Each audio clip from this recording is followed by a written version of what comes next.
Gelenler beni tanıyor ama gelmeyenler olur. Sonradan videoyu izleyenler olur. Ben bir kendimi tanıtayım. Arkadaşlar ben Selçuk Keser. Normalde yüksek makine mühendisi ve sosyoloğum ama kendime başka bir kariyer çizdim. Yani belki sizin de hayatınızda böyle başka bir meslek dalı vardır, başka bir bölümde okumuşsunuzdur. Fakat yeni bir kariyer arıyorsunuzdur. Yeni bir şey belirlemek istiyorsunuzdur. Çünkü meslekler gidiyor artık kendi mesleğimizi kendimiz yaratıyoruz durumu var.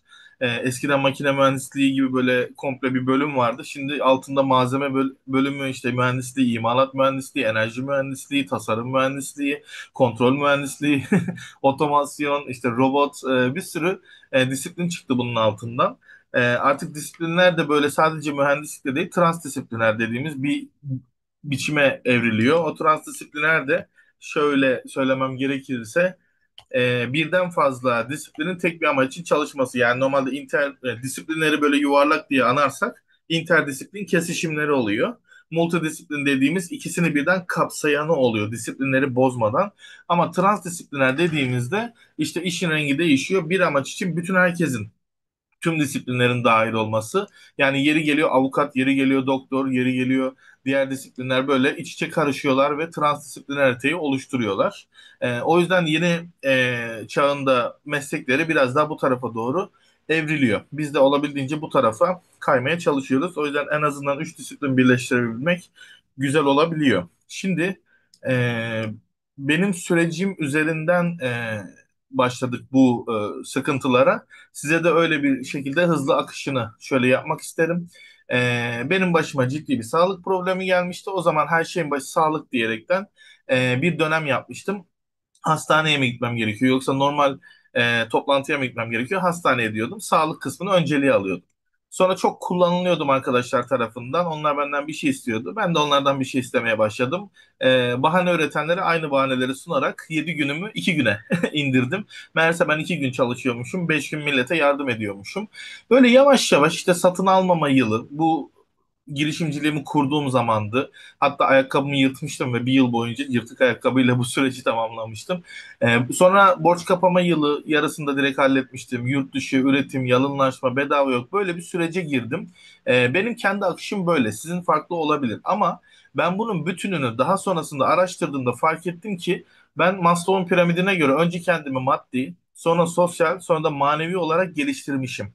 Yani aslına bakarsanız buradaki her şey önce bir sağlık, sonra barınma, beslenmeye doğru borç kapama, şuralar maddi şeylere giriyor. Sonra bir sosyal tarafa doğru ilerliyor. Hata yapma, asla, sezgi falan filan şeklinde ilerliyor. Sonra manevi tarafa doğru ilerliyor. Ve artık kendi farkına varıyorsun. Diyorsun ki bu süreci yeniden başlatayım ama ayrı bir şekilde. Yani sizin de muhtemelen yeni inşa edeceğiniz süreç biraz daha Maslow'un piramidine göre maddi, sosyal, manevi şeklinde olacak. Bunun başlangıcı tabii ki şu an ormanda değiliz. Sıfırdan avlanmıyoruz ama işte yeni dönemde şöyle bir şey var. Avcı para kazanan, toplayıcı marketten meyve satın alan gibi düşünebilirsiniz. Hani çok birebir karşılığı olmasa da böyle bakabilirsiniz olaya. Kendinizi yavaş yavaş bu şekilde geliştirmeniz gerekiyor. Durum bundan ibaret. Bunun tabii ki daha detaylıları var. Direkt Wikipedia'ya yazarsanız maddi gereksinimler deyip burada anlatır. Sonra sosyal gereksinimlerde bir kitle oluşturursunuz. Manevi gereksinimlerde de manevi ihtiyacınızı karşılarsınız. Maneviyatı din gibi bakmayın. Su içsem kilo alıyorum da bir inançtır. O türlü baktığımız manevi ihtiyaçlar. İnsanın manevi olarak kendini eksik hissettiği kısımların erdemliliği. İşte farklı size göre değişir, başkasına göre değişir. Kişiye özel olan alanın başlaması diyelim. Biz de bu aşamayı zaten kendini fark etle başlatıyoruz. Sonra keşfet, öğren, tanı, yönet, işte geliştir, gerçekleştir diye ilerliyor. Hatta o ilk baştaki durum kendini fark et aşaması. Aa, ben ailemden farklıyım ya. Benim sanki kendime özgü bir münhasır durumum var diyorsun. Kendini fark et. Sonra toplumun aynısı, kopyası değilim. Ben işte başkayım dediğin evre fark et. Sonra kendini keşfet evresi. Aa, ben bunları mı yapıyormuşum dediğimiz evre. Sonra kendini öğren evresi. Ha, demek ki ben bunu bu sebepten yapıyormuşum dediğiniz evre. Sonra kendini tanı evresi. Bunlar biz bu taraflarda da aslında yavaş yavaş anlatıyoruz da kendini tanı evresinde biraz daha ha demek ki ben şu kişilik tipiymişim. Genelde tipler etrafında dolaşıp duruyoruz hepimiz. İşte demek ki bunu bu sebepten yapıyormuşum diye iyice anladığınız. Ama bak buraya bakınca kendini fark et, keşfet, tanı dediğimiz evrelerin tamamı kendimizi tanımaya yönelik. Hiçbirinde aksiyon almak, kendimizi değiştirmek yok. Orası da kendini yönet dediğimiz bir evreye denk geliyor. Kendini yönet kısmına ulaşanlar artık kendisini değiştirebiliyor. İyiye değiştirebilir, kötüye değiştirebilir. Bundan sonra ben kötü insan olacağım diye bir film repliği vardı mesela. Onun gibi de olabilir. Bunu öyle bakmakta fayda var. Kendini yönet evresinde artık ne olacağınıza karar verip kendinizi değiştirebiliyorsunuz. İnancı değiştirmek diye bazı uygulamalar var. İşte ne bileyim, mesela bir tane basit örnek vereyim. Sarımsak bende alerji yapıyor dersin. Bunun tam tersini söylersin. Sarımsak alerji yapmıyor. Ya da işte ben sarımsak yiyorum, çok seviyorum ya falan gibi bir argüman. Tersi argümanı kullanıyorsun. Kendini kandırabileceğin bir 21 gün, 58 gün gibi bir alışkanlık süreci oluyor. Artık onu reflekse dönüştürene kadar devam ediyorsun. Sonrasında da işte yeni bir alışkanlık ediniyorsun gibi, aşırı basit tanımıyla böyle. Yani yoksa bunun psikoloğa gittim düzeltmek için şöyle seanslar aldım, şunları yaptım gibi bir sürü karmaşık şeyleri de var, ama bazı problemleri hakikaten geçmek bu kadar basit. Mesela yatağın altında bir şey hissediyorum, karanlıkta biri bana bakıyor gibi hissediyorum falan deyip belki de hani çok basit bir şekilde çözebileceğiniz şeyler de olabilirler. Şimdi ben buraları çok fazla şey yapmadan bu süreci hızlı bir şekilde götürtmeye çalışayım. Şimdi ben mühendislik yaparken bir sıkıntı yaşamıştım. Fakat o yaşadığım şey mobbingti. Yani sizin de muhtemelen karşınıza gelebilir. Maaşınızı beğenmezsiniz, mobbinginiz vardır, bir şeyleriniz vardır. O süreç beni burada tetikleyen şey oldu. Yani bir şeylerden memnun olmayışınızın bir tetikleyicisi olması lazım. Ama aksiyon alma süreniz, eğer ki bunu kervan yolda düzelir, ben yolda yapayım derseniz, bakın bu kadar sürebilir. Yani 10 yıla bunu yaymanız gerekmiyor. Ya da işte kervan yolda düzelir deyip bunu, tabii ki benim 10 yıl değil, belki daha kısa sürmüştür ama hani yine de bir zaman almıştır durumu var. O yüzdendir ki çok fazla zaman almadan ömrünüzden sadece bir ayı ayırarak bunu ilerletebiliyorsunuz. Biz de zaten bunu şurada göstereyim ben. Benim süreçlerimde en azından böyle bir durum oldu. Ben bir British Council, şu İngiliz konsolosluğu demek. İngiliz konsolosluğu ve İKSV, İstanbul Kültür Sanat Vakfı'nın Creative Entrepreneurship, yani bu işte yaratıcı girişimcilik eğitimine katıldım. Bütün müfredatı bizde de var. Erişebiliyorsunuz içeri kısımda. Dokümanlar, dosya paylaşım kısmında da var. Videoların içerisinde de var. Yeri geldiğinde anlatılıyor. Ben ilk başta bu eğitimi alıp kaçış oyunu şirketimi neden batırdığımı anladım. Bir girişimcilik bilgisine sahip olmadan işi kurmuştum. Çünkü çok kolay bir iş kurmak. Yarın gidersin, muhasebeci bulursun bir tane. Bana iş açılış evrakları hazırlar mısın dersin. Hazırlarsınız ve yarından itibaren artık senin şirketin var. Yani önemli olan bir şeyi kurmak değil, onu güzel bir şekilde sürdürülebilir, ölçeklenebilir bir modele dönüştürmek. O yüzdendir ki başlangıçta bütün karşılaşabileceğin sorunları önden görüp hazırlığını yapmakta fayda var durumu var. Aslında bu ihtiyaç buradan çıkıyor. Sonra İTÜ Çekirdek Kuluçka programına İnnokampüs'e kabul aldık bu arada. İnnokampüs benim böyle istifa edip, ya 4 haftalık bir kamp varmış. Tam da 15 Temmuz'a denk geliyor. E, Daha 15 Temmuz yoktu ben başvurduğumda da, hani başvurunca bizi izole olarak Işık Üniversitesi'nde yatılı kampa aldılar. Her sabah bir uzman gelirdi, bir şey anlatırdı. Akşama kadar projemize işlerdik. Aynı bizim sürece benziyor böyle. Fikir üret, markanı yarat, web siteni oluştur gibi bir şeydi. Her kimse web sitesi yapmayı öğretmedi. Marka dersen sadece bir tane şeyden bahsedildi, ama iş geliştirmeye yönelik, girişimcilik tarafına yönelik 4 haftalık bir kamptı. Ben onu biraz daha kompak hale getirdim. Tek adam girişimciliği yapabilin diye. Tek insan, tek kişi. Öyle bakın. Sonra İTÜ Çeki'de kabul aldım. Benzer şekilde bu adımları ilerletiyordu. Keyworks'te kabul aldık. Orada adımlar aynıydı. Akagim, Kadın Girişimciliği Merkezi, ben Kadın Girişimciliği Merkezi mezunuyum. Orada da benzer durumlar vardı. Türkiye Odalar Borsalar Birliği, Meta'nın, Facebook İstasyon'un yaptığı Habitat'ın, Dönüşen KOBİ'ler, Sınırları Aşan KOBİ'ler, bu iki program da yine benzer adımların üzerinden geçiyordu. Hatta girişimcilik kısmını bırakın, yatırımcı kuluçkasına girdim. Onda bile hemen hemen aynı konular üzerinden girildi. Girişimcilerin bakış açısının anlayamayacağı bazı ufak tefek şeyleri burada gördükten sonra girişimciliğe farklı bakmaya başladım. Mesela girişimci çok para kazanmak ister, çok kar elde etmek ister. Yatırımcı da der ki çok kar elde ediyorsa bir sıkıntı var. Ya da işte çok fazla para kazanıyorsa orada bir sıkıntı olabilir. Yatırımcı daha çok pazarı domine etmeye çalışır. Bütün yemek siparişleri benim uygulamamdan yapılsın gibisinden. Yani o yüzden bakış açıları orada biraz farklı. Onu da bilmeyen bir sürü girişimci yatırımcının karşısına gelip başarısız oluyor. Zaten 100 kişi girişimcilik yapmaya kalktığında 90'ı başarısız, 10 tanesi anca başarılı oluyor. Yani bu bilgileri ne kadar bilmezseniz benim anlatacağım kısımları o kadar sıkıntı yaşıyorsunuz. Zaten benim en fazla karşılaştığım problem son zamanlarda bu. Çünkü ben maddi gereksinimlerini halletmiş. Mesela fabrikası olan bir kişi vardı. Maddiyi halletmiş, sosyali halletmiş. Artık bir kitlesi falan var, böyle ülkenin en zenginleriyle beraber tatile gidiyor. Manevi gereksinimler aşamasına gelmiş. Ya ben ne yapayım? Ya bir yoga akademisi kurayım. Ben daha iyi yapacağımı düşünüyorum. Benim adım bir marka olsun, işte orada şey olsun, çevremdeki insanlara "Ha, hem fabrikatör hem de bir de bu tarafı var" falan diyeyim gibi manevi gereksinimler aşamasına gelmiş bir kişiye hizmet veriyordum. Çok güzel de ilerliyorum. Ya oradaki müşterilerim mesela 5.000 dolar, 5.000 dolar, çok güzel çalıştığımız bir dönem var. Şimdi bende fakirlikten gelme bir şey var. Öğrendiğim her şeyi ya bizim gibiler de hani buna nasiplensin, onlara da indireyim, hani onlar da yararlansın falan diye ben her şeyi böyle basitleştirmeye çalışıyorum. Müfredatını oluşturdum. E, En basit hale getirdim. Bir insanın kendi başına yapabileceği hale kadar getirdim. Fakat bu evrede ben sıfırdan para kazanmayı öğretip hatta bu eğitimin parasını çıkart falan gibi müfredatı da böyle tasarlayarak ilerledim. Sıkıntı burada şuradan patlıyor. İnsan yağmurun altında tir tir titriyor, üşüyor, aç karnına kalmış.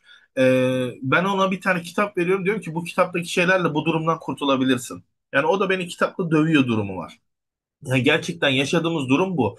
Eğer ki maddi gereksinimlerini halledememiş bir kişiye bak bunlar var önünde, bunları yapman lazım derseniz çok büyük sıkıntı yaşıyorsunuz. Eğer ki siz de maddi gereksinimler aşamasındaysanız, yani daha barınma, beslenme, hani en temel ihtiyaçlarınızı halledemediyseniz, ilk aşamanız bence para kazanma evresi olmalı. Ha, biz bunun için de çok güzel bir çalışma yaptık. Şurada girişimcilik evresi var. Girişimcilik evresinde mesela 4 segmentte insanlara para kazanmayı öğretmeye çalışıyoruz burada. E, Benzer bir şeyleri göstereyim, hani sizin için de fikir olsun diyerekten. Paramızı amorti edelim sayfası oluyor burada, işte anlatıyoruz durumları, mevzuları. Hangi segmentte olduğumuzu anlıyoruz. İşte nedir? Hiç para harcamayanlar para yok abi segmenti. Sonra fiyat performansçılar vardır bizde. Az bir şey vereyim ama çok verim elde edeyim. Biz seviyelerimiz, işte şeylerimiz vardır. Bir kurumsalsındır mesela, kuralıyla gitmen gerekiyordur. Regülasyonlar falan asla bizi sıkıntıya sokmasın, hani başımıza bir şey gelmesin diyenler için kurumsalız biz, ehe dediğimiz grubumuz var. Bir de ya parası neyse vereyim en iyisi olsun diyen bir tayfa var. Yani bu 4 segmente genelde denk geliyoruz. O yüzden siz de mesela buradan hangi segmentte olduğunuzu belirlerseniz bundan sonra para kazanacağınız sistemleri de buradan ona göre seçebiliyorsunuz. Mesela hiç param yok, ne yapayım? Vasıfsız satış aşamasında hiçbir vasfım yok, satış yaparak para kazanayım diyorsanız, atıyorum şuradakiler. Eğer ki birazcık para verebilirim ve işte fiyat performans para kazanırım diyorsanız da ikinci aşamadaki gibi gibi böyle bütün iş modellerini sunmaya çalışıyoruz. Mesela burası eskiden şuydu. WhatsApp diye bir site var. Zeynep'in girişimi. Zeynep'in konuşmasına da buradan denk gelebiliyorsunuz. İşte Zeynep'i izleyip buradan hatta mesela en fazla Selçuk çadır alıyorlar. İşte çadır kiralıyorlar, oradan parasını çıkarıyorlar falan gibi, burada bayağı bize faydalı şeyler söylüyor. Mesela bir ürünü almadan önce buradan alıp günlük kiralayıp onun nasıl bir şey olduğunu anlayıp sonra da alabiliyorsunuz. Böyle bir güzelliği var. Evinizdeki eşyaları da kiralayabiliyordunuz buranın ilk çıkışında. Bir ara bu durdu. Şimdi aynı şekilde devam ediyor mu bilmiyorum. Siz de kiralayabiliyordunuz. Ona bir bakmak lazım. O zamanlar insanlar kıyafet alıyorlardı, mesela mezuniyet kıyafeti işte, ya da gelinlik ya da çadır gibi şeyler alarak oyun konsolları, PlayStation gibi şeyler, bunları alarak mesela yazarsak belki PS, PlayStation, Logitech, ama mesela yarış direksiyonu, işte günlük kiralıyorsun, en aşağı 3 günlük kiralanabiliyor gibi bir şey vardı burada. Ona göre bir şeyler yapıyorsun ve paranı kazanıyorsun durumu var. Olduğu yerde şu an sizin kesinlikle evinizde bir yerlerde kullanmadığınız bir şey vardır. Benim piyano var. Hiç kullanmıyorum. Satacağım zaten. 7 artı bir ses sistemim var. Gözümün önünde duruyor. Hala 2 yıldır buraya geldim, kullanmadım. Yazıcım var. Yani bir sürü şeyim var. Bunların hepsini satıp kurtulmaya çalışacağım. Ama eğer imkanınız varsa kiralayıp ilerlemekte de fayda olabilir. Böyle bir durum. Sahibinden.com'a gittiğinizde orada kiralama seçeneğini seçerek orada da kiralama yapabiliyorsunuz. Şimdi vasıfsız hizmet ederek bir para kazanma yöntemi vardır. İşte ne bileyim bir kapı girişinde misafirleri karşılama gibi bakabilirsiniz olaya. Hiçbir vasfınız yoktur. Öğrendiğiniz bir beceriden para kazanabilme evresi vardır. Öyle bir şekilde ilerlenebilir. Öğreterek para kazanabilme vardır. Eğitim girişimciliği vardır. Ürettiğinden para kazanabilme vardır. İşte mesela atıyorum şöyle bir siteye girersiniz Festi Info'ya. Hiçbir şey tasarlamanıza bile gerek yok. Buradan mesela Box'a tıklayayım. Bakın burada bir sürü ürün var. Mesela Hitchbox yapmak istiyorum. Geliyorum burada işte diyorum ki değerler bunlardır. 3 milim kalınlığında ahşap olsun üret diyorum. O bana böyle vektörünü çıkartıyor. Bunu kestirip satışını yapabiliyorum. Mesela böyle kalp şeklinde bir kutu yapmıştım. Sonra da gidip bunu Etsy mağazasında satmıştım. Mesela Etsy.com öğrenenler miydi? Neydi? Başına mı öğrenenler koyuyorduk? Böyle bir şey vardı. Ben mesela öyle bir marka şeyimiz vardı, mağazamız vardı. Burada satıyordum mesela 5 tane satış gerçekleştirdim sonra bıraktım. Böyle bir şey yapabiliyorsunuz isterseniz dijital olarak satıp yani hiç kargoyla margoyla bir şeyle uğraşmayıp mesela böyle şeyler yapılabiliyor. Para kazanmanın böyle 30 günde para kazanayım. İşte keşke bir sistem kursam o benim yerime çalışsa bu sistem kurarak para kazanma. Sonra işte faydalı bağlantılar bölümünden bağlantılar ediniyorsunuz. Ne bileyim, girişimcilik bilmeden işte başlamamak lazım falan diyerekten böyle eğitimler burada gidiyor. Sizin bu noktada eğer aklınıza bir şey gelmiyorsa ChatGPT'den çok güzel yararlanabilirsiniz. Onun en güzel sonuçları şöyle bir şey oluyor. Benim de size tavsiye edeceğim şey o 28 günlük projemizde. Şu üst taraf GPT'ler dediğimiz evre oluyor. Buna ChatGPT.com'dan da girebilirsiniz. Chat.openai.com'dan da girebilirsiniz. Aşağı tarafta mesajlarınız oluyor. Eğer para verdiyseniz 20 dolarlık versiyondaysanız proje oluşturabiliyorsunuz. Mesela ben böyle bir bireysel eğitim job projesi oluşturdum. Buraya girdim. Şuradaki mesajların tamamını hafıza olarak alabiliyor. O yüzden bunun içerisinde ben ne yazarsam bunun içinde tarayarak sonuç çıkarabiliyor.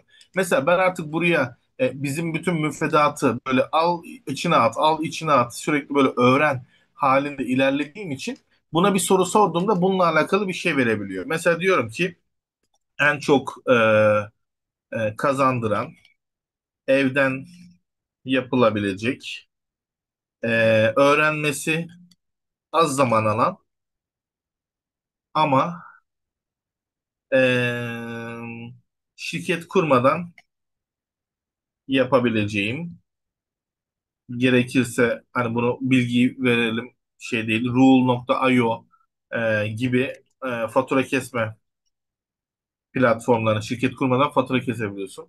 Platformlarını da kullanabilirim.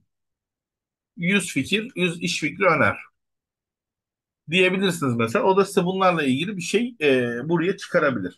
En büyük sıkıntısı ChatGPT'nin eğer ki biz bilerek içerisine müfredatı atmayarak böyle sadece ondan bir şey alma üzerine soru sorarsak orada şu sorunu yaşıyoruz. E, Dünyanın bütün bilgilerini toplayıp mesela %90-95'in üstünde kesişenleri bize at dediği için yurt dışına özel yapabiliyor. Türkiye'de ya da Hindistan'da ya da Çin'de artık nereden bilgiyi aldıysa oraya göre ilerleyen bir sistem. Mesela Türkiye'de Notion danışmanlığı diye bir iş tutmaz. Yani tutma şansı varsa da kitleyi bulup Notion aşığı birini bulmanız lazım. Hani ona özel danışmanlık vereceksin falan filan. Yani ChatGPT'den hiçbir bilgi vermeden direkt bir şey alabilmek mümkün değildir. O yüzden sizin temel asgari becerileri edinmeniz gerekiyor. Mesela müşteri kitlemi bul dediğimizde mesela diyelim ki burada ne diyelim? Wix web sitesi mesela tam orada şey. Wix web sitesi için müşteri kitlesi belirle. Eğer ben buna hiçbir bilgi vermediysem, tam Samsung denilen şey hakkında bir bilgi sahibi değilsem, ona sadece bana müşteri kitlesini ver dersem, bana çok iyi bir sonuç veremeyecek. Yani verecekmiş gibi görünecek, çok güzel şeyler olacak. Ama ne reklam verdiğinizde bunun bir lead reklam diliyle olduğunu göreceksiniz, ne de paranızı çarçur edip hiçbir başarıya ulaşamayacağınız bir kitleye denk gelebileceksiniz. Şimdi görelim.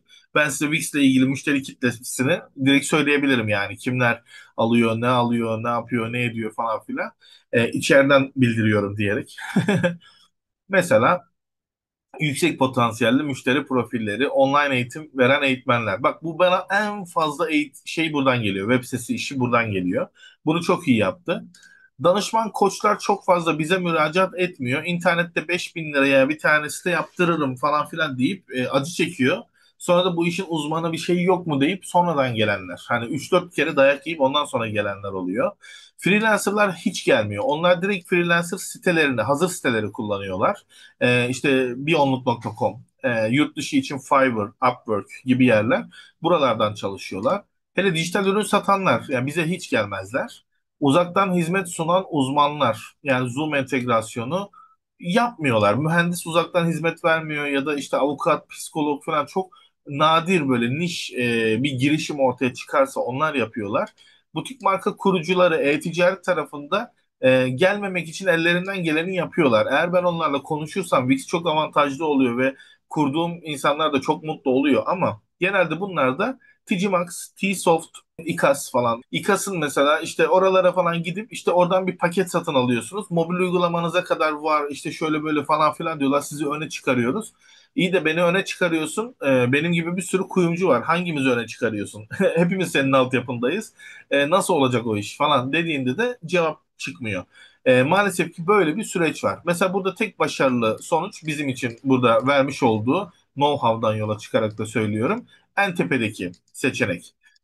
Yani tam Samsung analizi yap desem şurada mesela çok garip bir sonuç verecek. Fakat biz onu müşterimi belirle deyince böyle oldu. Tam Samsung analizi yap diyeyim bak mesela şu an ayrıntılı bir şekilde. Hani artık ben tam Samson bilgisini bilerek bir şey soruyorum. Durumu olduğu için o bana daha güzel bir sonuç verecek. Çünkü tam total available market yani büyük mevcut pazar işte 25 yaşında beyaz yaka kadın işte bekar makyaj malzemelerini online satın alabilen bir markaya bağımlı değil alternatif ürünleri de tüketebilen falan dediğin kitle atıyorum tam oluyor. Sonra onun biraz daha spesifik olanı işte şöyle şöyle olan biraz daha detaylısı sadece vegan ürünleri kullanan hayvanlar üzerinde test edilmemiş şeyleri seçen yok bilmem ne falan şu mor rengin kodunu bulunduran falan gibi dediğimizde SAM. Daha da detaylıyorsun SOM. Yani o yüzden bize böyle tam SAM-SOM analizi çıkartabiliyorsun. Ve bunun fiyatları bilmem neleriyle falan çıkartıyor. Türkiye analizi dediğinde sana TÜİK'ten bir yerden veriler verebilir ama onların da doğru olma olasılığı çok düşük olabiliyor. Bu yüzdendir ki bir yerden şöyle bir veri çalışması buldum. Al bu PDF oku demen lazım ki oradan ilerleyesin. Durumu oluyor. Ama yine de bir kelime bizi bir öte görün yani şurada neler neler çıkarttı. Ve hakikaten de böyledir yani. Tahmini bedeller falan filan şeyler de böyledir. 200 bin kişi var, şöyle var, böyle var falan filan diyerek sana detayı verebiliyor. Yani bizim bu kilit bilgilere ihtiyacımız var. Mesela şunu kolay kolay bulamazsınız dışarıda ben size söylüyorum. Yengeci.co mesela. Hani bu otomatik fatura sistemi normalde Wix'te yoktu. Biz onlarla anlaştık, çıkarttık. Hatta tanıtım videolarında falan bizim sitenin arayüzünü göreceksiniz. Yani burası hep böyle bir durumda.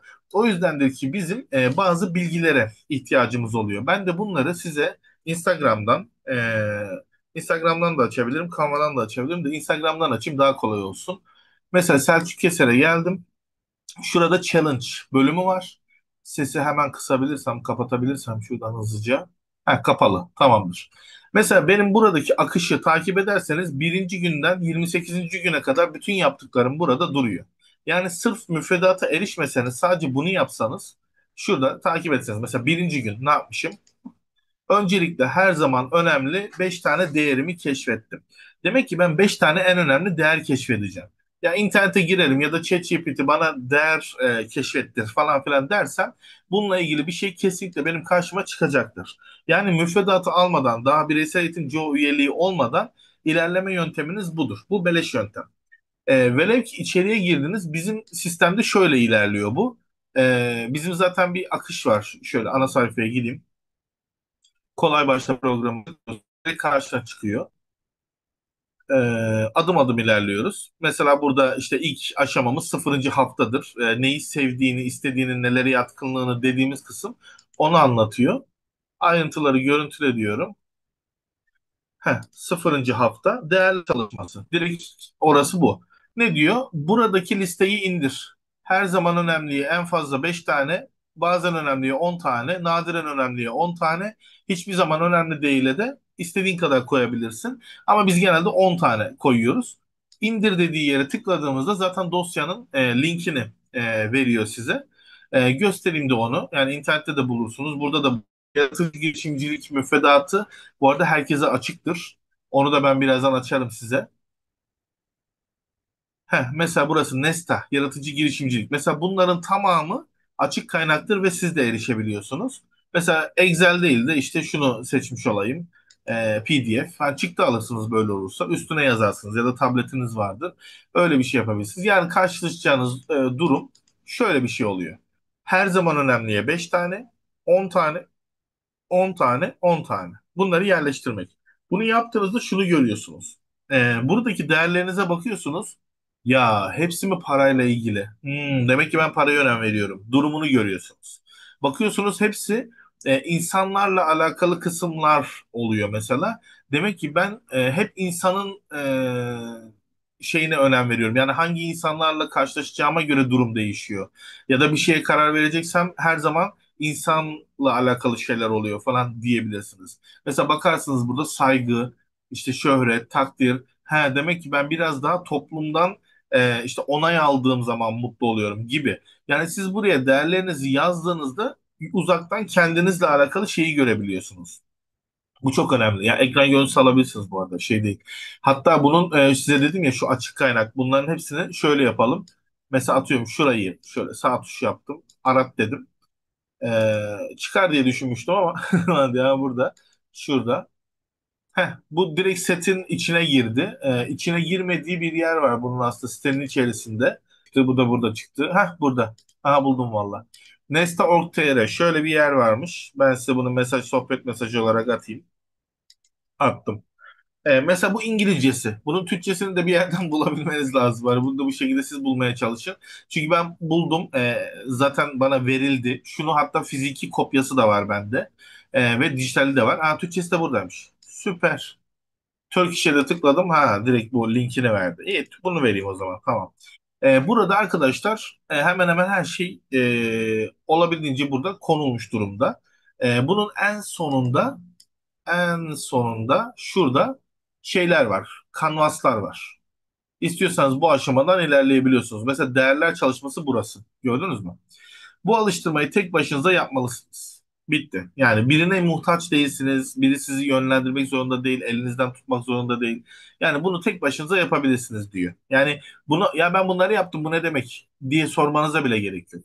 İstiyorsanız ChatGPT'ye sorarsınız dersiniz ki ya ben böyle bir sonuç aldım beni buna yorumlar mısın bu değerlerim dersiniz. Onu yorumlatabilirsiniz. Buradan böyle ilerleyebiliyorsunuz. Yapışkanlı kağıtlar kullanarak yapabilirsin falan diyor. İster öyle yap, ister kalemle yaz, üstünü çiz, taşı, hani kafana göre takıl. Biz Excel olarak yapıyoruz ki hızlıca CTRL X oraya yapıştır, buraya yapıştır. Ya bu fazla oldu, buraya geri alayım falan diye. Bu işler biraz daha kolay olsun diye. Burada değerlerini öğrenirsin. Bir de bizde meslek falı dediğimiz bir şey var. Onu da göstermeye çalışayım. Meslek falı çalışmasında aslında müfredatın içerisinden gidersem daha güzel olur. Böyle yapalım. Normalde bunu da yine Excel'ini indirip yapabiliyorsunuz. Direkt ben tıkladım şu an meslek falının olduğu sayfaya gidiyor. Bunu kendi başınıza yapmak için böyle müfredata erişmenize de gerek yok. Mesela müfredat geldi bu. Ben direkt buradan da gösterebilirim. İşte şurada Excel'i var. Burada PDF var. Excel'den de girebilirsin. PDF'ten de girebilirsin. Sana meslekler listesini çıkaracak mesela burada. Şöyle indirilenler yapalım. Belgeleri indir hadi. Hop indirdi. Şöyle açalım. Bakın burada bütün meslekler hemen hemen. Bunlar Wikipedia meslekler listesi yazdığınızda çıkan yerler. Son 10 tanesi kalana kadar bunları siliyorsunuz. Mesela acentacı ne işim var? Acil durum bilmem ne adli tabip. Sağlıkla ilgilileri eliyorum. Bak kafamda bunlar canlanıyor tamam mı? Neleri istemediğim canlanıyor. Sonra ahşap tekne gerek yok. Aktör, aktris, sanatçı, akustik, albay, askerlikle olmaz falan diye diye böyle eleye eleye son 10 tane bıraktığınızda bu sizle ilgili bir fikir veriyor. Nasıl bir fikir veriyor? Biz burada onu direkt yazdık. Mesela aşağı tarafa indik, şurada mavi noktalarla oluşturmaya çalıştık. Tam olarak şu noktada şöyle bir durumumuz var. Klimalı ofis ortamında mı çalışmak istersin? Açık havada mı?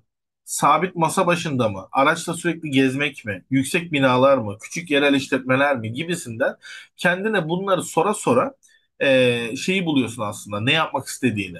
Çünkü insan hakikaten kararı verirken şöyle veriyor. Hepimiz de yanlış kararlar verdik. E, Ya üniversite yazacağım, bir puan almışım, yarım puan yukarısında tıp var, öbüründe mühendislik var. Lan birinde elini kirleteceksin, öbüründe hijyenik olman lazım. Birinde sürekli sanayide sıcağın alnında bilmem ne, öbür tarafta hocam, akademisyenim, doktorum, hani profesör, bir şeyler, hani etraftaki insanlar biraz daha nezih insanlar diyelim. Daha oraya nazaran diyelim. Yani çünkü doktorun da kötüsü olabilir. Ona bir şey diyemeyiz. Yani burada biraz daha bunu tespit ediyorsun. He, ben daha hijyenik, elimi yıkamalı bir şey mi istiyorum? Hani bak, oradan bunu seçiyorum. Sonra çok insanla mı çalışmayı seçiyorum, yoksa az kişiyle mi? Hani buradan da yola çıkabilirsiniz, ama meslek falı çalışmasını yaparsanız kendinize bile itiraf edemeyeceğiniz şeyleri orada görüyorsunuz. Mesela bazı arkadaşlarımıza yapmıştık. Bilmiyorum, bulabilir miyim? Ben onlara böyle gönderiyorum bunu, tamam mı, doküman olarak. O gidiyor burada azaltıyor. Mesela bak, burada birileri seçmiş bir şeyler. Sonra bunu azaltmış. Sonra böyle yapmış ve sıralandırmış, puanlamış. Süper, tamam, bunu yorumlayalım, gelin. Mesela bu arkadaş bunu seçmiş. Melis. Bizim arkadaşımız. Hollanda'da kendisi. İznini ben veriyorum. Melis'le aramız iyi. Mesela müzisyen, dublajcı, sesle ilgili, komiklikle ilgili. Bak, komik. Daha sanat ön planda. Tasarım. Daha böyle eğitimci, üretici. Yani baya böyle dikkat ettiğinizde biraz daha insanlarla alakalı bir şey üreteyim ve insanlardan reaksiyon alayım. Onları mutlu edeyim. Yüzlerinden işte çıktığımı görsünler ve ona göre geri bildirimler beni mutlu etsin. Ben insanları üretiyorum, onlardan ya onlar mutlu olunca mutlu oluyorum gibi biraz bakıyor. Yoksa mesela para kazanıyor mu? Kazanmıyor. Kazanmıyor. Kazanamaz. Deli gibi çalışır. Karşılığını bile alamaz. Belki yönetici kazanır. Diğerlerinden çok kazanamaz. Ya para mı hiç önde değil. Bak, gördünüz, para kazanma ön planda değil demişim. Ha, güzel, çıktıları da yazmışım. Sevdiğim bir şey olmalı konusunu. Sohbet ederek de ilerliyoruz bu arada orada. Bilmediği şeye karşı korku. Heh. Demek ki önceden hazırlık yapayım, ben bir şey üreteyim, sonra karşısına çıkarayım insanların durumuna birazcık odaklanmış. Ve burada da ne demişiz? Vay, sevdiğin şeylerin neler olduğunu listele. Çalışmalar yap demişiz burada da. Vay be. Sürdürülebilir ve ölçeklenebilirlik için yalın kanvas yap demişiz. Güzel. Yumurta tavuk. Son saniyede işte bir şeylerin teslim edilmesi bilmem nesi durumlarını sevdiği için muhtemelen. Mimarlık kökenliydi diye hatırlıyorum. Satış pazarlama alanında Türkiye'nin en iyilerinden biriydi. Sonra da Hollanda'ya gitti. Mutlu etmekten mutluluk. Bakın, o söylediğim o olay. İşte mutlu etmekten mutluluk. Dengesiz insanlardan kaynaklı korku ortamı. O yüzden sonradan onların karşısına çıkıyor. Elinde hazır bir şey olması lazım. Bir anda böyle dımdızlak kalmak istemiyor muhtemelen. Sömürülme korkusu varmış.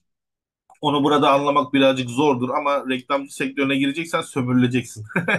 Dublajcıysan sömürüleceksin. Aşçıysan sömürüleceksin. Aslında diğerlere baktığında böyle hani o taraftan bir şeyler gelebilir. Yani az çok kendinizle ilgili burada fikir sahibi olabilirsiniz ve dersiniz ki ya şunlar var, sonuç olarak ChatGPT'ye at.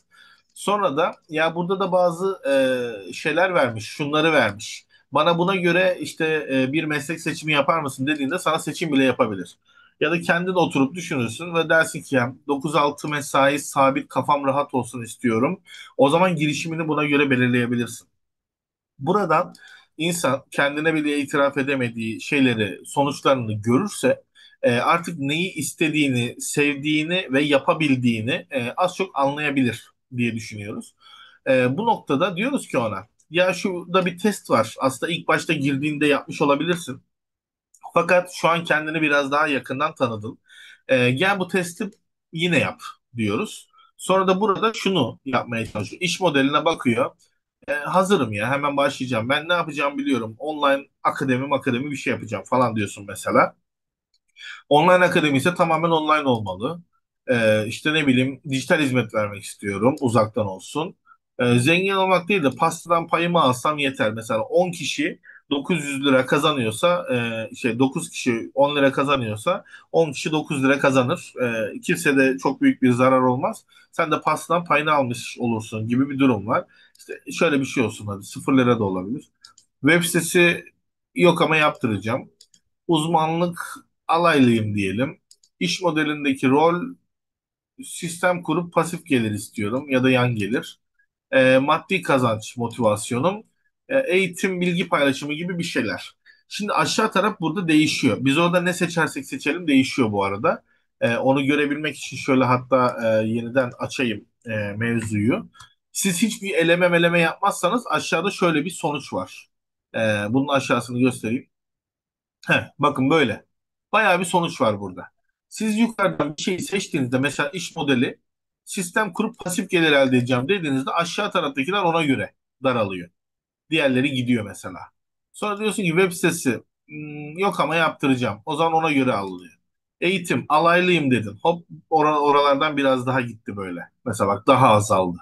Sonra bakıyorsun ürün hizmet, dijital hizmet dedin. Bayağı bir gitti. Sonra iş modeli hazırım değil de mesela online. Hop, online dedik, biraz daha gitti. Serbest çalışma danışmanlık dedik mesela, biraz daha gitti. Böyle tane tane azalarak gidiyor yani.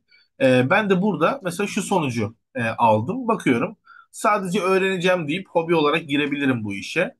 İnsanlara 21 günlük planlar yaptırabilirim. Mesela 3 haftada kilo verdirme, 3 haftada yogada bilmem ne, 3 haftada şeker kullanmama challenge. Atıyorum, böyle bir site yaptın. Mesela bunu yapabilirsin.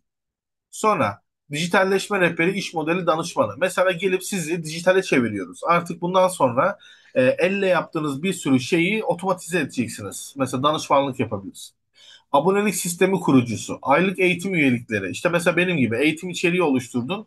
Aylık erişimle onları açtın. Ama işte ChatGPT'nin yapamadığı şeyleri yapman lazım. Ya da ChatGPT ile böyle destekleşerek, bizimki gibi öyle bir şey yapman lazım. O zaman aldım. Yazılı kaynak satan eğitmen. Mesela bazıları vardır. 20 işte İngilizce YDS'de çıkan kelimeler ve bunları mutluluğuna, sinirliliğine, işte duygularına göre böldün ve her birini de renklendirdin mesela.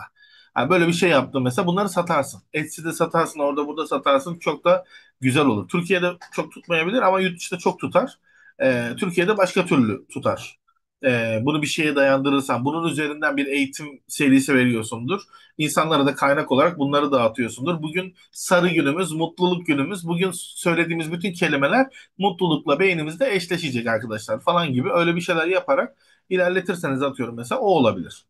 Udemy'de kendi eğitimini, içeriğini sunanlar ya da YouTube'da. Ya buraya alt tarafa baktığınızda e, şunu seçtiniz mesela, şu da olabilir, bu da olabilir gibi bir sürü meslek seçimi var. Bu biraz üst başlık tadında. Mesela abonelik sistemi kurucusu.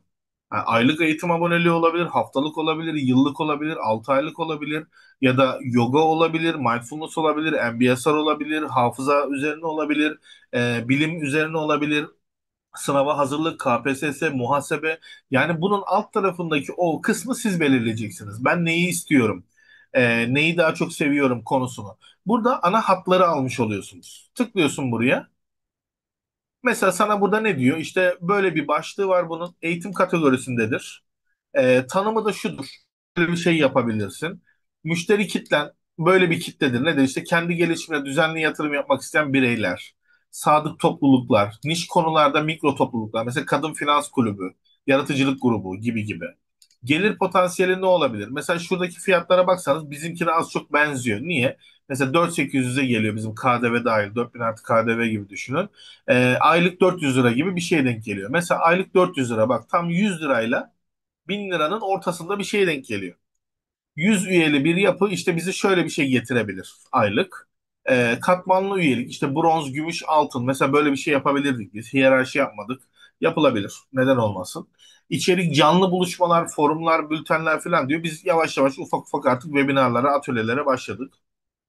Bu zamana kadar sadece içerik sunuyorduk gibi. Avantajlarına geliyorsun mesela, tek seferlik satış yerine tekrarlayan gelir. Yani bunu bir daha şeklinde yapabilirsin. Pasifleşebilir. Sen bir kere eğitim içeriğini tasarlarsın, bundan sonra reklamla ilgilenirsin. Gibi gibi gibi. Zorlukları, birini kaybedersen onu yeniden ayarlaman gerekir. Yeniden ikna etmen gerekir. Durumları, churn faktör diye geçiyor bu. Müşteri kaybetme. Hatta şu mesela bizim en çok önemli olduğumuz noktalardan biri bu oluyor. Eğer ki başta çalışmayı çok iyi yapmadıysanız, mükemmelle değil de yetecek kadar asgari yeterlilikte olmayan bir sistem koyduysanız, insanların karşısına şu geldiyse, ha o sistemi ben denedim, onu ya çalışmıyordu. Ya adamlar kendilerini geliştirmiş, aşmışlar, bayağı düzeltmişler abi, onların sorunları falan gidermişler. Cık, yok ya, çok kötüydüler onlar. Yani müşterinin ilk deneyimlediğine kötü denk gelirseniz, churn faktör kısmına giriyorsunuz. Artık o kişiyi ikna etmeniz çok zor oluyor. Yani onlar bir kere sizde kötü bir deneyim yaşamışlar. Bundan sonra ne kadar iyi olursanız olun genelde şey olmuyor, yaklaşmıyorlar. O yüzden böyle bazı şeyler, kriterler var. Bunlara dikkat etmek gerekiyor. E, Bunları bilmeyince işte patlıyorsunuz durumu var. Bizim yol haritamızda da şöyle bir şey var. Size tavsiye ettiğimiz. Öncelikle sıfırıncı haftada kendini bir fark et, keşfet dediğimiz evreye giriyorsunuz. Yani burada yaptık değerler çalışması, meslek falı. Burada kendini fark ettin. Fark ettiysen geri kalanı çok kolay. Çünkü fikir üreteceğim, marka yaratacağım, web sitesi kuracağım, hop kolay başla. Burayı 3 saatte bile yaptığımız yer var. Bakın şöyle söyleyeyim. Adamın ne olduğu belli, boyacı. Şimdi ben boyacıya değerler çalışması mı yapıyorum? Meslek falan mı yapıyorum? Yapıyorum. Yapıyorum. Sıkıntı yok. Adamdan çaktırmadan yapıyorum. Ama şimdi boyacı Ömer mesela. Bilmiyorum, yazıcı çıkar mı? Boyacıömer.com. Çanakkale boyacı ustası Ömer Usta. Hakkımızda. Güzel, bayağı şey varmış. Bir de Ömer Boyacı diye biri varmış. Güzel, sevindim. Harita olarak şey var mı acaba? Bir de onu merak ettim. Maps Google. 3 saatte yaptık bu abiye. Bütün çalışmayı. Şuraya mesela şey yazıyorum. Boyacı. Ömer de yazmayayım. Sadece boyacı yazayım. Reklamı geçiyorum. Boya badana, Çanakkale boyacı, bir yıldız, Kocataş, Boya, Özdemir, boyacı, Ömer Usta. 5 yıldız. 7. Ha, burada. Bu da kapalı. Şu an kapalı olduğu için belki aşağıda vermiş olabilir. Ama yukarıda da kapalı varmış. Burada da kapalı varmış. Ömer abinin birazcık yorum toplaması lazım demek ki. Öyle bir durum var. Tıklıyoruz buraya. Bak ben bunu ne yapmışım. Fotoğraflar falan bulmuşum. Sanırsın eve bu arkadaşlar gelip boyama yapıyor falan. Sonrasında ne var? 5 yıldızımız var. İşte arkadaşlarla toplamışız. Numarasını falan yazmışız. İşte falan filan. Lokasyonu yok bu boyacının bu arada. Yani şu alanı seçmişiz, Bozcaada. Sonra burayı seçmişiz. Sonra Eceabat'ı seçmişiz. Hizmet verdiğim alan değil, denizin içerisi görünüyor. Ya öyle dedi. Yani o 3 tane yerde hizmet veriyorum dedi. Yani biraz daha böyle merkeziniz olsa, bir şeyiniz olsa, gelip gidebilseniz falan filan, belki çok daha güzel olur. Şimdi bunun ödemesi geldi mesela. Yıllık böyle işte premium alıyorsun, ödüyorsun. İşte Ömer abi dedim, bunu devam ettirecek misin dedim. Dedi ne kadar dedi. İşte şöyle bir şey olur dedim. O düşünüyor. Şey olursa devam ettirecek. 1.000 lirayı geçmiyor premium ödemesi falan filan. O yüzden böyle bir şey var. Kolaylığı var. Mesela onun sitesini böyle 3 saatte buna site ve her şey dahil olarak 3 saatte hızlıca yaptık mesela, bakın. Yani birisi bana teslim ettiğinde işi, hani komple sen yap, benim yerime de sen karar ver dediğinde, ben hızlı bir şekilde aksiyon alıyorum. Burada çok nadir bazı şeyleri ona sormam gerekti. Mesela boya karışımı falan filan nedir bunlar. Yapay zekadan da Ömer abiye gidip mesela fotoğraf şey yaptı, çünkü elimde fotoğraf yok. Adam eski bir insan. Gidip burada işte boyacı Ömer evimizin iç mekanlarını falan şey yaptı. Titizlikle bunları yaptı falan filan diyerek de yazdım. Hakikaten de burada adamın yurtta boyaları da o yapıyor. 50 tane odayı boyadığını gördüm yani. Yani referansı falan filan çok sağlam. E, işini de iyi yapıyor. Sadece müşteriyle böyle konuşabilecek yapıda değil. Biraz da efendim abi falan diye böyle şey bir abidir. Hani sert, katı bir abidir. O yüzden böyle bir durum var. Onu bu hale getirmiş olduk. Bunu nasıl yaptık? Girdik şeye. Wix Templates. Onu ileride anlatırım diyordum. Mesela burada şablonlara giriyorsun. Abinin işi kolaydı çünkü. Yani kopyalanabilir bir iş değil. Hani bu işi kopyala işte falan filan yap falan filan durum yok. Aa bak burada. Boya badana. Görüntüle diyorum. Hop. Write and Tailor bilmem ne. Wear Paint bilmem ne. Yani şu da şeyi de açayım şuraya. Ömer abi de buraya açalım. Mesela ne yapmışız? Şunu %75, sen de %75 gibi bir şey yapalım ha. Mesela ben buraya video koymuşum. Burada video yok. Bir onunla güzelleştirmişiz. Sonra adamın fotoğrafını buraya koymuşum. Hani orada bir güzelleştirme yapmışız.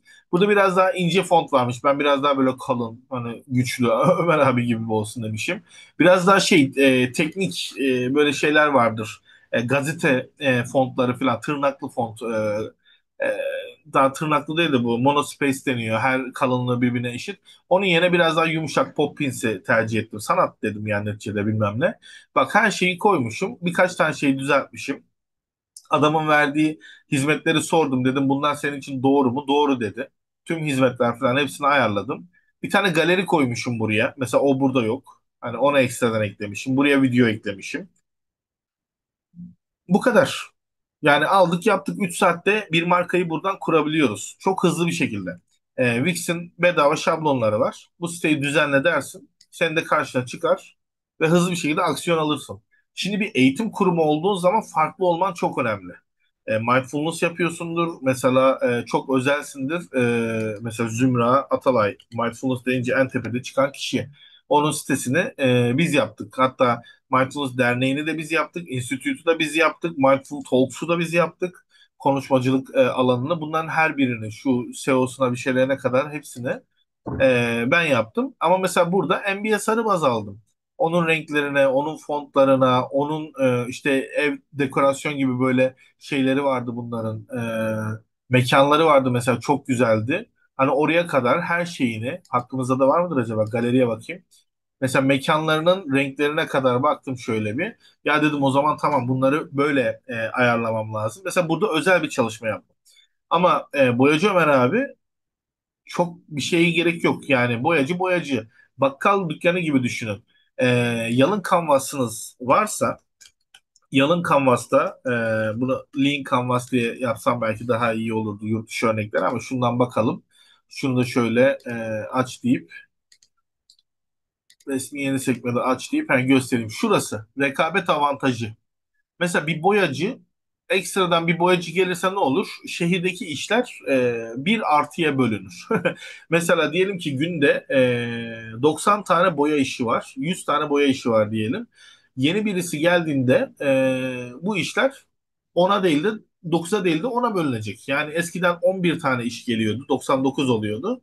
Şimdi 10 tane iş geliyor, herkes memnun, mutlu.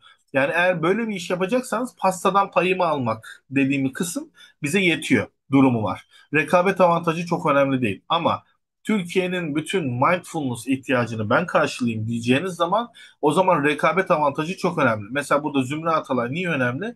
Ülkeye ilk mindfulness'ı getiren, resmen ilk akademik makaleyi yazan kişi kendisi. Yani o yüzden aratıyorsun ve psikolog dekanı yani psikoloji bölümünün dekanı kendisi akademisyen. Sonra John Kabat-Zinn falan onlar ekibinde beraber konuşmacılar yani mindfulness denince o kişi önemli oluyor. Şimdi bunların hepsi bir araya gelince senin rekabet avantajın önde oluyor. Bunu aynı şey gibi düşünün. Yeşil Dev Hulk var ya mesela Marvel karakteri. Onu aldınız ve inşaat yıkım işine girdiniz. Halk smash diyorsun, dağıt, yık ve geç diyorsun her yere. Ya bir vinçin böyle tek tek tık tık tık tık kırması var bir de halkın gelip her şeyi mahvetmesi var. Yani o yüzden rekabet avantajı bu. Ya da mesela tuz döken adam yani Nusret miydi? Onu mesela düşündüğünüzde bu da kopyalanması biraz zor oluyor. Yani siz ne kadar işinizi niş bir şey yani böyle özel bir şey yapıyorsanız o kadar rekabet kısmına dikkat etmeniz lazım. Ama şu da çok önemli, bir işi sadece siz yapıyorsanız o çok tehlikeli. Çünkü pazara siz öğretiyorsunuz. Ya böyle bir şey var. Arkadaşlar bak bunu yapıyoruz falan filan. Ben buranın bayağı sıkıntısını yaşadım. Onu söyleyeyim size. Yani benim durumum şuna neden olmuştu. Selçuk en imkansız sandığınız zor şeyleri yapıyor. Yani bir şey yapamazsan en son çare Selçuk yapar. Yani benimkinin bir karşılığı yok. Selçuk ne yapar abi? Ya Selçuk ne bileyim tasarım, yazılım, donanım aklına ne geliyorsan bu adamda var diyordu. Yani beni böyle tanıtıyorlardı. Ben de o yüzden mesleği oturtamıyordum. En son yavaş yavaş yalınlaştıra yalınlaştıra CNC hayatımdan çıkarttım. Robotiği hayatımdan çıkarttım. Onu hayatımdan çıkarttım. Çıkart derken en son mutlu olduğum nedir? İnsanlara para kazanmayı öğretip onların bir iş kurmalarını sağlamak ve gözümün önünde ya abi senin sayende hayatım değişti demelerini istemek. Ben bunu çok istedim. Ama bunu da yapabilmek için artık milleti ikna etmeye çalışıyorum. Abi bak çok kötü şartlarda çalışıyorsun, kötü maaş alıyorsun. Bak senin bunu değiştirmen lazım. Şöyle bir şey yapsan efsane tutturursun. Sende şu beceriler var diye milleti ben ikna etmeye çalışıyorum. Hem bedava yapıyorum, hem mesai harcıyorum, hem onu tutup hatta bir sürece kadar ben getiriyorum, mesai harcıyorum. Başarılı olup kazandığında da bir karşılığını almıyorum. Vefasızlık da hak getire. O yüzden şey sıkıntı oluyor. Yani benim durumumda ikna etmem gerekiyor insanları. Benim en büyük sıkıntım bu. Belki yurt dışına gidersem insanları ben ikna etmem de ya ben bunu yapıyorum derim. Onlar da kabul ederler bilmiyorum. Bunu da görmem lazım. Benim en büyük sıkıntım bu. Ya ben para kazanma odaklı değilim. Maneviyatımı doyurmak için diyelim. Yani o tarafındayım. Yoksa para kazanmak istesem iş çok belli. Bakarım Hollanda'ya kaju ihracatı yapmamız gerekiyor. Kaju istiyorlar. Adana'ya geliyor limana mesela.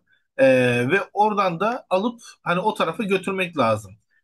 Filoyu da ayarlayabilirim. Tedarikçiyi de ayarlayabilirim. Hollanda'da da böyle bir ihtiyaç var. Bunların ikisini bağlayabilirim, ticaretimi yaparım. Belirli bir para oraya veririm. Şeyini yaparım. Bunun garantisi bende derim. Öbür tarafa da güven veririm. Buraya da güven veririm. İş ahlakı bilmem ne falan konularında da işte şey yaparım. Sonra da oraya yönlendiririm. Her bir sevkiyattan işte iki üç tane ev alacak paramı kazanırım. İşime bakarım gibi bir durum yapabilirim. Ama bundan keyif alır mıyım? Almam. Yani orada ben güneşin alnında çalışacağım belki. Adana'ya gideceğim, tarlaları gezeceğim. Asıl bu işi en iyi kim yapıyormuş ona bakacağım. İşte tadım testleri bilmem neleri, bunu nasıl paketleyecek, ne edecek, bütün süreçler. Hani yeni bir alana gireceğim belki. İyi yaparım ama çok sevmediğim bir alan, çok sevmediğim işler. Yani para kazanmak mı derdiniz yoksa mutlu olmak mı derdiniz? Bu noktada karar vermeniz gerekiyor. Yani sıfırıncı haftadan itibaren birinci hafta dediğimiz evreye girerken. O yüzden de müfredatımızın birinci haftası bu yüzden çok önemli oluyor. Şimdi sıfırıncı hafta biraz uzundu ama bundan sonrası çok kolay. Çünkü bundan sonra fikir bulma aşaması, fikir çok kolay bulunuyor. Yani siz artık aboneliği falan hallettiyseniz zaten verebileceğiniz disiplin, hangi konuda uzman olduğunuz falan da ortadaysa orada ilerlemek daha basit oluyor. Nerede bizim akışımız? Aa, burası. Ben de 28 günlük challenge'da bu aşamaları gittim arkadaşlar. O yüzden aynı hizada gitmeye çalışıyorum. Bir kere yap tasarla yap mantığı en önemlisidir. Hani az önce Alper'le de konuştuk.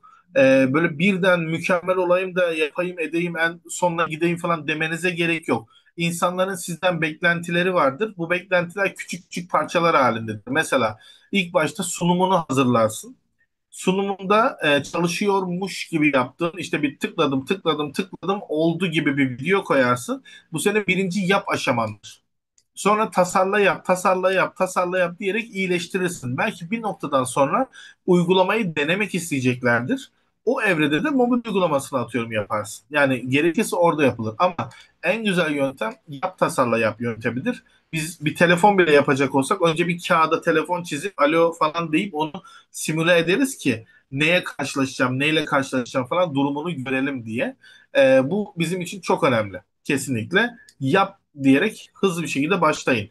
Şirketinizin olması önemli değil. Ticaret odasına kayıt değilim yok bilmem ne falan filan demenize gerek yok. Devam ediyorum. Pivot denen şey çok önemlidir. Genelde biz 2 ayda bir pivot ediyoruz arkadaşlar. 6 ayda bir pivot edebilirsiniz. Yılda bir edebilirsiniz ama yapay zeka çağında ben neredeyse 2 ayda bir falan değişiyorum. Hatta şu başta gösterdiğim Miro çalışmasını düşünürseniz ben bayağı 3 ayda bir temalarım var benim. O temalarıma göre hareket ediyorum durumu oluyor. Yani şurası bakın yılda birdi. Sonra 6 ayda bir. Sonra buralarda 3 ayda bir değişiyorum durumuna gidiyorduk. O yüzden 3 ayda bir pivot ediyorum. Hedefim değişiyor. İşte mesela ben geçen zaman ne yapmışım hemen bakayım şuradan. Benim bu 2025'in ilk 3 ayı üşengeçlere hizmet vermeye başladım. Çünkü Z kuşağı full üşengeçti. Hiçbir şey yapmıyorlar. Yatarak film izliyorlar. 50 kere durduruyorlar. Yine tekrar ederim. Sinemaya gitmeme gerek yok. Burada hedoni var yani hemen 2 dakikada mutlu olabiliyorum Instagram'da bir şey kaydırarak. Yani o yüzden full üşengeç bir tayfaya denk geliyordum burada. Bunları gördüm. Üşengeçlere hizmetledim. Armut piş ağzıma düş yapayım. Hiç böyle uzun uzun eğitimler falan olmasın. Direkt onlara hazır vereyim. Sonra işbirlikleri sistemini kurdum. Artık burada ne yapacağım belli. Şu işbirliği aşaması da bizde şöyle bir şey var. Bir iş kurmanın dört aşaması vardır. Bir benimki gibi kolay başla aşaması var. Başladın, artık senin reklam pazarlamayla ürününü satman lazım. İkinci aşaman var. Üçüncü aşama kurumsal eğitim. CEO gibi bizim. Artık personelini eğitip daha iyi şirket, daha iyi bilmem ne, kurumsal yapının oturması, şirketleşme. Hani daha çok startup değilsin artık, şirketleşiyorsun gibi düşün. Üçüncü aşama. Dördüncü aşamada da yatırıma hazırlanma, exit yapma, artık sermaye, işte ortaklar falan filan büyüterek onu en büyük hale getirme. Yani dört tane aşama var. Biz bunun ilk aşamasıyız. O yüzden piyasada mesela bazı reklamlar çok iyi tutabilir. Ne diyorlar?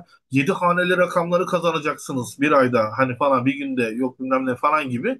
Şimdi bunlar bizim evrede değil. Biz çünkü para kazanmanızla alakalı bir şey yapmıyoruz. Biz sadece müşteri kitleni belirlemek, belki ürününün fiyatını belirlemek falan, hani bunları kuruyoruz. Ama reklam pazarlamada bunu çıkartmanız lazım. Mesela reklam pazarlamada hangi müşterilere reklam çıkacağım? Şimdi senin müşteri kitlen burada olabilir. Ama reklamdan gelen müşteri kitlen bambaşka bir şey olabilir. Yani çünkü mesela senin müşteri kitlen belki X kuşağıdır. Hiç teknolojiyle arası olan insanlar değil. Seni bir telefonla arayarak senden direkt hizmet alıyorlardır. Ama reklamdan sana onlar gelir mi? Belki sosyal medya hesapları yok. Yani öyle bir durum olabilir. O yüzdendir ki bunun ikisi farklıdır. Buranın çalışmasını ayrı yaparsın. Buradaki bilgilerle burayı da kurtarırsın. Öyle de bir durumun var. Ama yine de bir uzmanından destek almakta fayda var durumu var. Bana da genelde işte reklam pazarlamada şöyle bir şey deniyor. En aşağı aylık işte 30 bin lira gibi bir reklam vermenizi istiyoruz. Minimum 30 bin lira olursa iyi olur ama 60 bin olursa çok güzel olur deniyor. Bir yıl boyunca bunun götürmenizi istiyoruz ki zaten bir ayda daha yapay zeka sizin kitlenizi yavaş yavaş oturmaya başlıyor durumu var. Bir reklam işte 2 aydan fazla duramaz. İşte o yüzden yeni reklamların kurgulanması, yeni leadler, yeni yöntemler, işte Instagram Reels'te olsun, şurada olsun falan filan gibi. Yani orada da ciddi bir şey devreye giriyor. Organik ilerleyeyim, arkadaşımın arkadaşına iş yapayım dediğinizde bayağı bir sıkıntı yaşayabiliyorsunuz. Ama reklam tarafına girdikten sonra artık insanların karşısına 21 kere çıkınca aa bu ne ya, çok güzelmiş. Ha güzel. Aa yine bu karşıma çıktı. Niye ya bu üç defa karşıma çıkıyor? Benimle mi alakalı acaba? Bir bakayım. Ha güzelmiş. Sonra bakarım. Sonra bakıyor müsait olduğum bir zaman, ya şuna bir bakayım. Canı sıkılıyor. Bir yerde bekliyor mesela, orada kurcalıyor.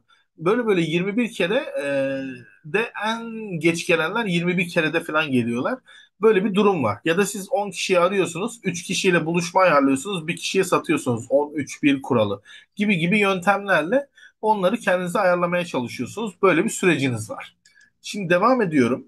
İş yapış tarzı profilleri. Siz kendiniz nasıl ilerliyorsunuz durumu. Mesela ben kimseye para vermeyeyim, maaşlı çalıştırmayayım, her şeyimi bedava kendim yapayım. Ya az bir para vereyim, 6.500 lira resmi stajyer maaşı vereyim de insanlara işlerimi ufak ufak hallettireyim de diyebilirsiniz. Daha böyle resmiyetçiler, işte premiumcular falan filan gibi, hani kendi tarz profilinize bakıyorsunuz. Sonra Maslow ihtiyaç piramitlerinde ben hangi aşamadayım bakıyorsunuz. Kendini gerçekleştirme evresinde ben kendini fark etme, keşfetme, öğrenme. Hani buradan kademeye bakıp kendinizi ilerletiyorsunuz. Böyle böyle aşamaları takiben ilerletip birinci haftaya giriyorsunuz. Bu arada sıfırıncı haftanın film önerisi Yes Man. Her şeyi evet diyerek hayatını değiştirmeye çalışan bir adam ama tabii ki sonra hayır demenin de önemli olduğunu anlıyor gibi gibi bir durum var. Burada filmlerle de pekiştiriyoruz bazı şeyleri. Şimdi birinci hafta dediğimiz yerde şu var. Girişimcilik öğrenmeyi öğren. Yani bu evrede biraz Dunning-Kruger mantığı ilerlemek de şeyde fayda var. Dunning-Kruger'i bilmek lazım. Bu Dunning-Kruger şöyle grafiğiyle gösterirsem biliyorum insanları vardır. Türkiye'de bunlar boldur. Yani çok fazla görmüşsünüzdür. Her şeyi biliyorum böyle. Bilmediğin bir konu varsa her şeyi biliyorum gibi bakarsın. Yani ilk aşamada mesela. Sonra biraz fikir sahibi olduğunda ya acaba benim bildiğimden daha fazla mı şey mi var falan dersin. Sonra yavaş yavaş ha ya bayağı bir şey varmış. Ben öğrendikçe cahil olduğumu anladım. Kitap okudukça cahil olduğunuzu anlarsınız durum var ya. Biraz daha sessiz kalıyorsunuz filan. Ya şimdi ben bayağı bir bilgi edindim. Edindiğim kadarıyla yanıtlayabilirim. Her şeyin de hakimi değilim diyerekten bu evrenizi ilerletirsiniz. Eğer ki bir şey hakkında ahkam kesiyorsanız, çok iyi biliyorum diyorsanız siz de Dunning-Kruger etkisinde kalmış olabilirsiniz. Buna bir dikkat edin. Bizim ülkemizde en fazla bu insan tipi var. O yüzden de bizi de etkiliyor haliyle. Bazen yok ya bende yok diyorsun. Bakıyorsun ama etkilenmişsin. Durum var. E, Ve burada şöyle bir durum var. Karşılaştığınız problemleri direkt olarak asıl problemmiş gibi düşünmeyin. Mesela bazen olur ya biri öksürür, öksürük şurubu verirsin. Halbuki belki adam kanser. Yani altındaki problemi yeniden tanımlamak denilen olay yok. Onu bir bulmanız lazım. Bu da bize şurada lazım olacak. Yeniden tanımlamak dediğimiz tasarım odaklı düşünmede. Şurada devreye girecek. Yavaş yavaş geliyorum. Girişimciliğin evrimini geçiyorum. Kavramları vardır. Bunları geçiyorum şimdilik. Siz bunları istiyorsanız okursunuz, ilerlersiniz. Hepimiz bir girişimiz aslında gibi bakıp aslında aklınıza bir fikir gelmiyorsa kendinizi de geliştirebilirsiniz. Ya benim adım bir marka Selçuk Keser. Yüzüm bir logo mesela. İtibarım benim marka değerim. Arkadaşlarım benim müşteri kitlem. Yaptığım iyilikler aslında bunlar benim hizmet ve ürünlerim. Yani ben çok iyi sır tutarım. Bu da insanlara çok iyi bir şey oluyor ve ben de manevi kazanç sağlıyorum bundan falan gibi bakabilirsiniz. Maaşlı çalışmak da bir iş modelidir durumu var. Düzenli fatura kestiğiniz için işte aslında risksiz bir girişimsiniz gibi bakabilirsiniz olaya. Her ay düzenli iş yapıyorsunuz, paranızı karşılığını alıyorsunuz falan filan. Şimdi holding de bakkal da bir girişimdir mantığı vardır. Nedir bu? Bakkal da bir girişimdir. Problem çözüyor. İnsanların bir şeye ihtiyacı var, onu sağlıyor. Holding de bir ihtiyacı gideriyor. Yani Yalın Canvas gördüğünüzde orada göreceksiniz. İkisinde de müşteri kitlesi var. İkisinde de biri çalışıyor, bir şeyler yapıyor. İkisinde de belirli bir müşteri kitlesi bölgesi var. Mesela burada belki bakkal için 3 tane sokaktır ama holdingde daha fazladır. Ha holdingde ne vardır? Ekstradan bazı işler vardır. Onlar da daha fazla insanı yönettiği için regülasyon, biraz daha hukuk departmanı. Hani onlar devreye girerler. Kendi içinde kendini geliştirmen gerekiyordur. Büyük sorunlarla uğraşabilirsin falan filan. Ama işin özünde bir bakkal da olsan, holding de olsan, maaşlı çalışan da olsan bu bilgilere ihtiyacım var diyerek seni girişimciliğe adım adım atıyoruz. Para kazanma evresini zaten anlatmıştık o avcı toplayıcıyı ama en çok önemli olan şey gelir modeli ve kaç paralık insanın mevzusu. Burası biraz önemli olduğu için duracağım. Şöyle bir durum. Mesela diyelim ki benim yaptığım iş web sitesi tasarlamak diyelim. Bir yazılımcı işiymiş gibi bakalım. O zaman nedir? Bir yazılımcı maaşı atıyorum 100 bin lira olsun. Yani vermezler de öyle bir para şimdilik bu çevrede. Hani çok iyi yazılımcıysan ya da bazı özel şeyleri yapıyorsan oyun sektöründe belki başka sektörlerde olunabilir. Diyelim ki 100 bin lira birisi maaş alıyor. Bu 100 bin lira maaş alan kişi aslında bir ayda üçte bir zamanını öğrenmeye, üçte bir işte müşteri bulmaya, üçte bir işi yapmaya harcamıyor. Çünkü zaten ona öğrenmeye gerek yok. Şu anki bilgileri ona yeterli demişler ve işe almışlar. Sonra müşteri bulmasına gerek yok. Zaten bunu firma getiriyor. İşi sadece yapmaya harcıyorsun. Sen 100 bin lirayı. Eğer ki sen bu işi ayrılırsan işten o zaman ne yapacaksın? Ayın 30 gününün 10 gününü kendini geliştirerek iş bulmaya harcayacaksın. Daha seçilebilir insan olman lazım. Çünkü seçilmiş değilsin. Ondan sonra üçte bir evreni işte müşteri bulmaya ayıracaksın. O zaman da ne yapacaksın? Birilerini arayacaksın, edeceksin, sosyal paylaşım, tasarım bir şeyler yapacaksın. 10 gününde orada gitti. 1 bölü üçünde de iş yapacaksın 10 günde. O zaman ne düşünmeniz lazım? Bizim 10 günde 100 bini kazanmamız lazım. O zaman 30 günde potansiyelimiz 300 bin lira. Ve bunu 20 iş gününe böldüğümüzde 15 bin lira. Yani bizim günde 15 bin liralık iş yapmamız lazım. Bizim günlük giderimiz 15 bin. Biz bir gün bir şey yapmadıysak 15 bin lira içeriye düştük gibi bir şey düşünebilirsiniz. 15 bin lirayı eğer ki 8 saate bölerseniz atıl zamanınız 2 bin lira olur. Yok eğer ben aktif olarak beynimi harcadım, gün içerisinde çok verimli bir zaman geçirdim de hizmet verdim diyorsanız da genelde 3 saat çalışabiliriz. Bunu şey diyoruz biz, 3 büyük iş, 3 küçük iş yapılabilir. 3 tane büyük iş bir saat, bir saat, bir saat sürer. 3 tane küçük iş 20 dakika, 20 dakika, 20 dakika. Bir saat, bir saat, bir saat sürenler para kazandırır. 20 dakika, 20 dakika, 20 dakika olanlar günlük işlerini halleder. Yani senin işi daha iyi yapmanı sağlayacak ara işlerdir. İşte masamı topladım, para kazandırmaz ama senin işi yapmana faydası dokunur gibi. O zaman bir insan günde 3 büyük iş yapabilir. 3 saat yani 8 saat çalışıyor gibi görünebilirsiniz. Ama bunu işte sigara molasına çıktım, yok yemek yedim, tuvalete gittim falan filan oradan oraya hani kaçırdığınız zamanlar aslında onlar. Halbuki siz 3 saat çalışıp bir de 20-20-20 dakika yani günde bir insana 4 saatten fazla iş verilemez yoğun bir çalışma içerisinde ve odaklıysa. O yüzdendir ki siz 3 saatte 15 bin kazanacaksanız saatiniz 5 bin lira oluyor. Yani 100 bin lira maaş alacaksanız atıl zamanınız bir yerde bulunma zamanınızın maliyeti 2 bin lira.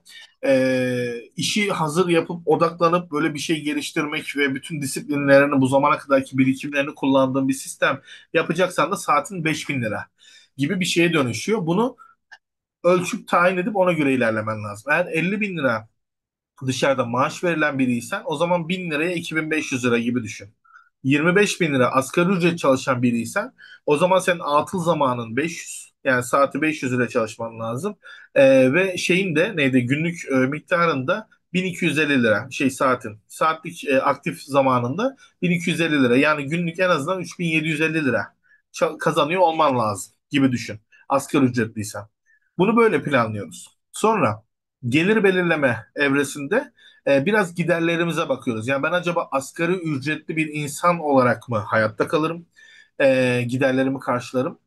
Yoksa iki asgari ücretli olarak mı ya da dört asgari ücretli olarak mı ya da ne kadar falan filan gibi hesabınızı yaptığınızda işte kiraydı bilmem neydi mutfak masrafıydı bunları yüzdeler müzdeler belirleyip böyle ona göre bir şey çıkartırsanız benim işte kazanmam gereken bedel 100 bin liradır falan 200 bin liradır gibi bir şeye ulaşıyorsun diyelim. Bunu üç aşamada e, ele geçirmen lazım. Mesela birisi kira getiren gelir daha böyle risksizdir. Daha böyle sürekli yapılır. Pastadan pay almak gibidir.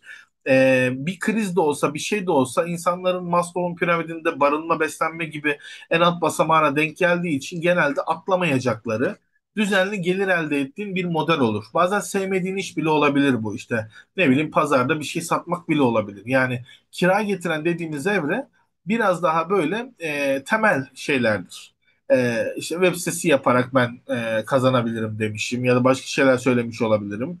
Burada böyle bazı seçenekler falan konmuş. Kira getirenimizi böyle belirliyoruz. Motive eden dediğimiz evrede şöyle bir durum var.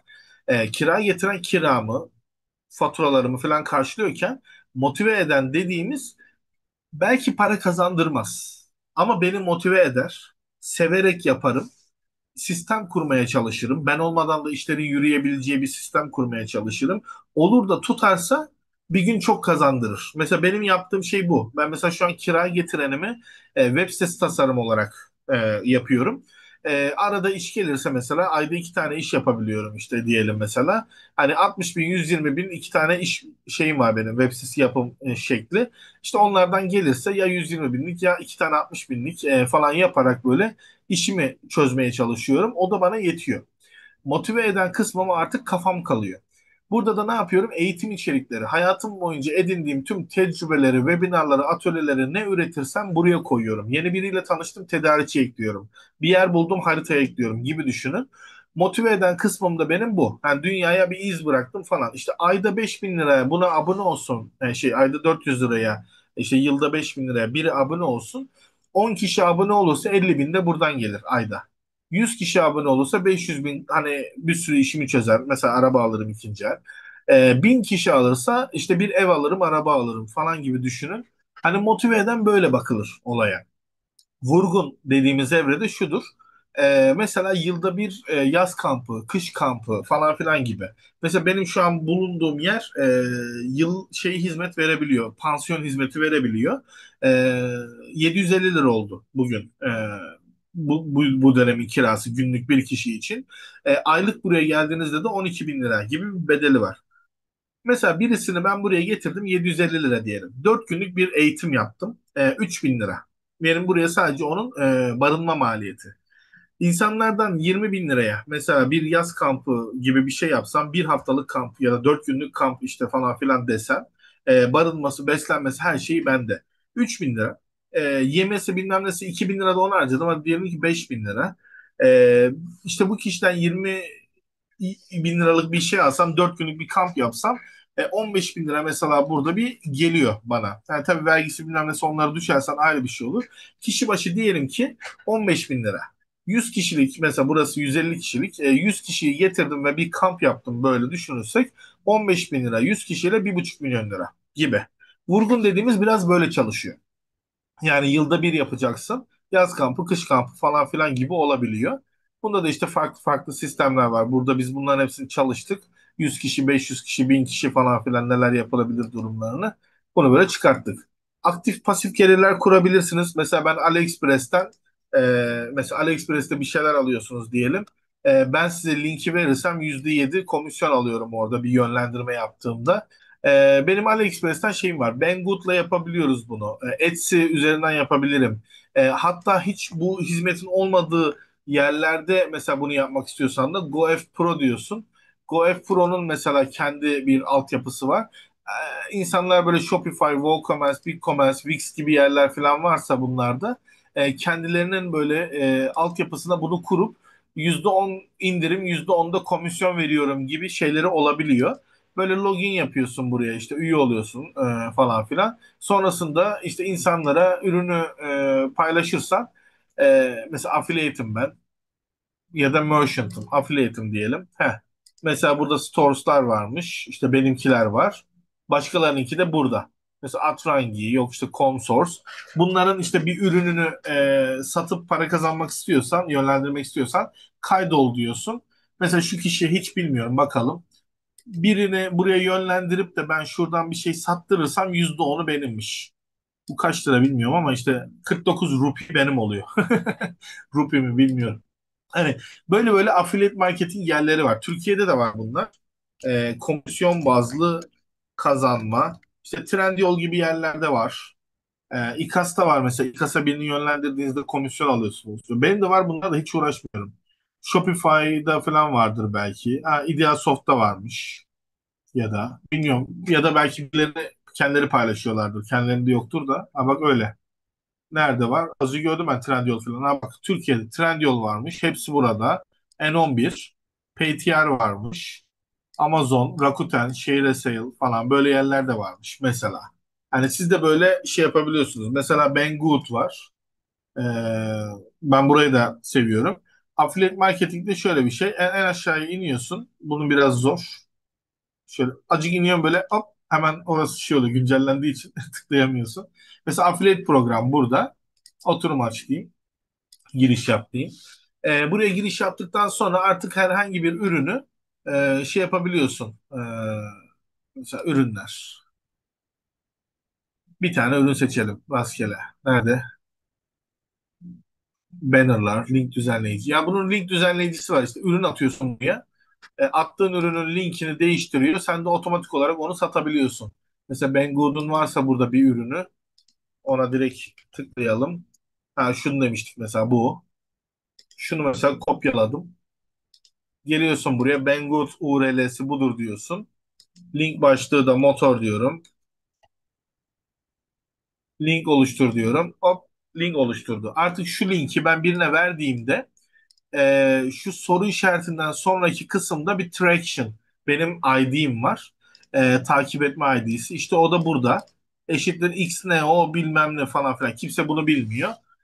Bu linklerden beni takip edip işte bu kişi yönlendirdi. O yüzden %10'u bunun hesabına atalım diyebiliyorlar. İstiyorsan kısa link de alabiliyorsun. Buradan alıyorsun mesela, bitti. Yani motor diyerek de şuraya yazmışım şeyini, başlığını. Bunu böyle yapabiliyorsun ya da işte text kodlayıp bir web sitesinde bir yere gömebilirsin.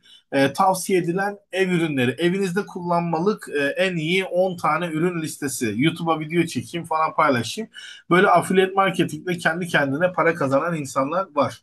Biz hatta şey yapmıştık. Hangisini alayım.com yapmıştık ama kapatmış olabilirim.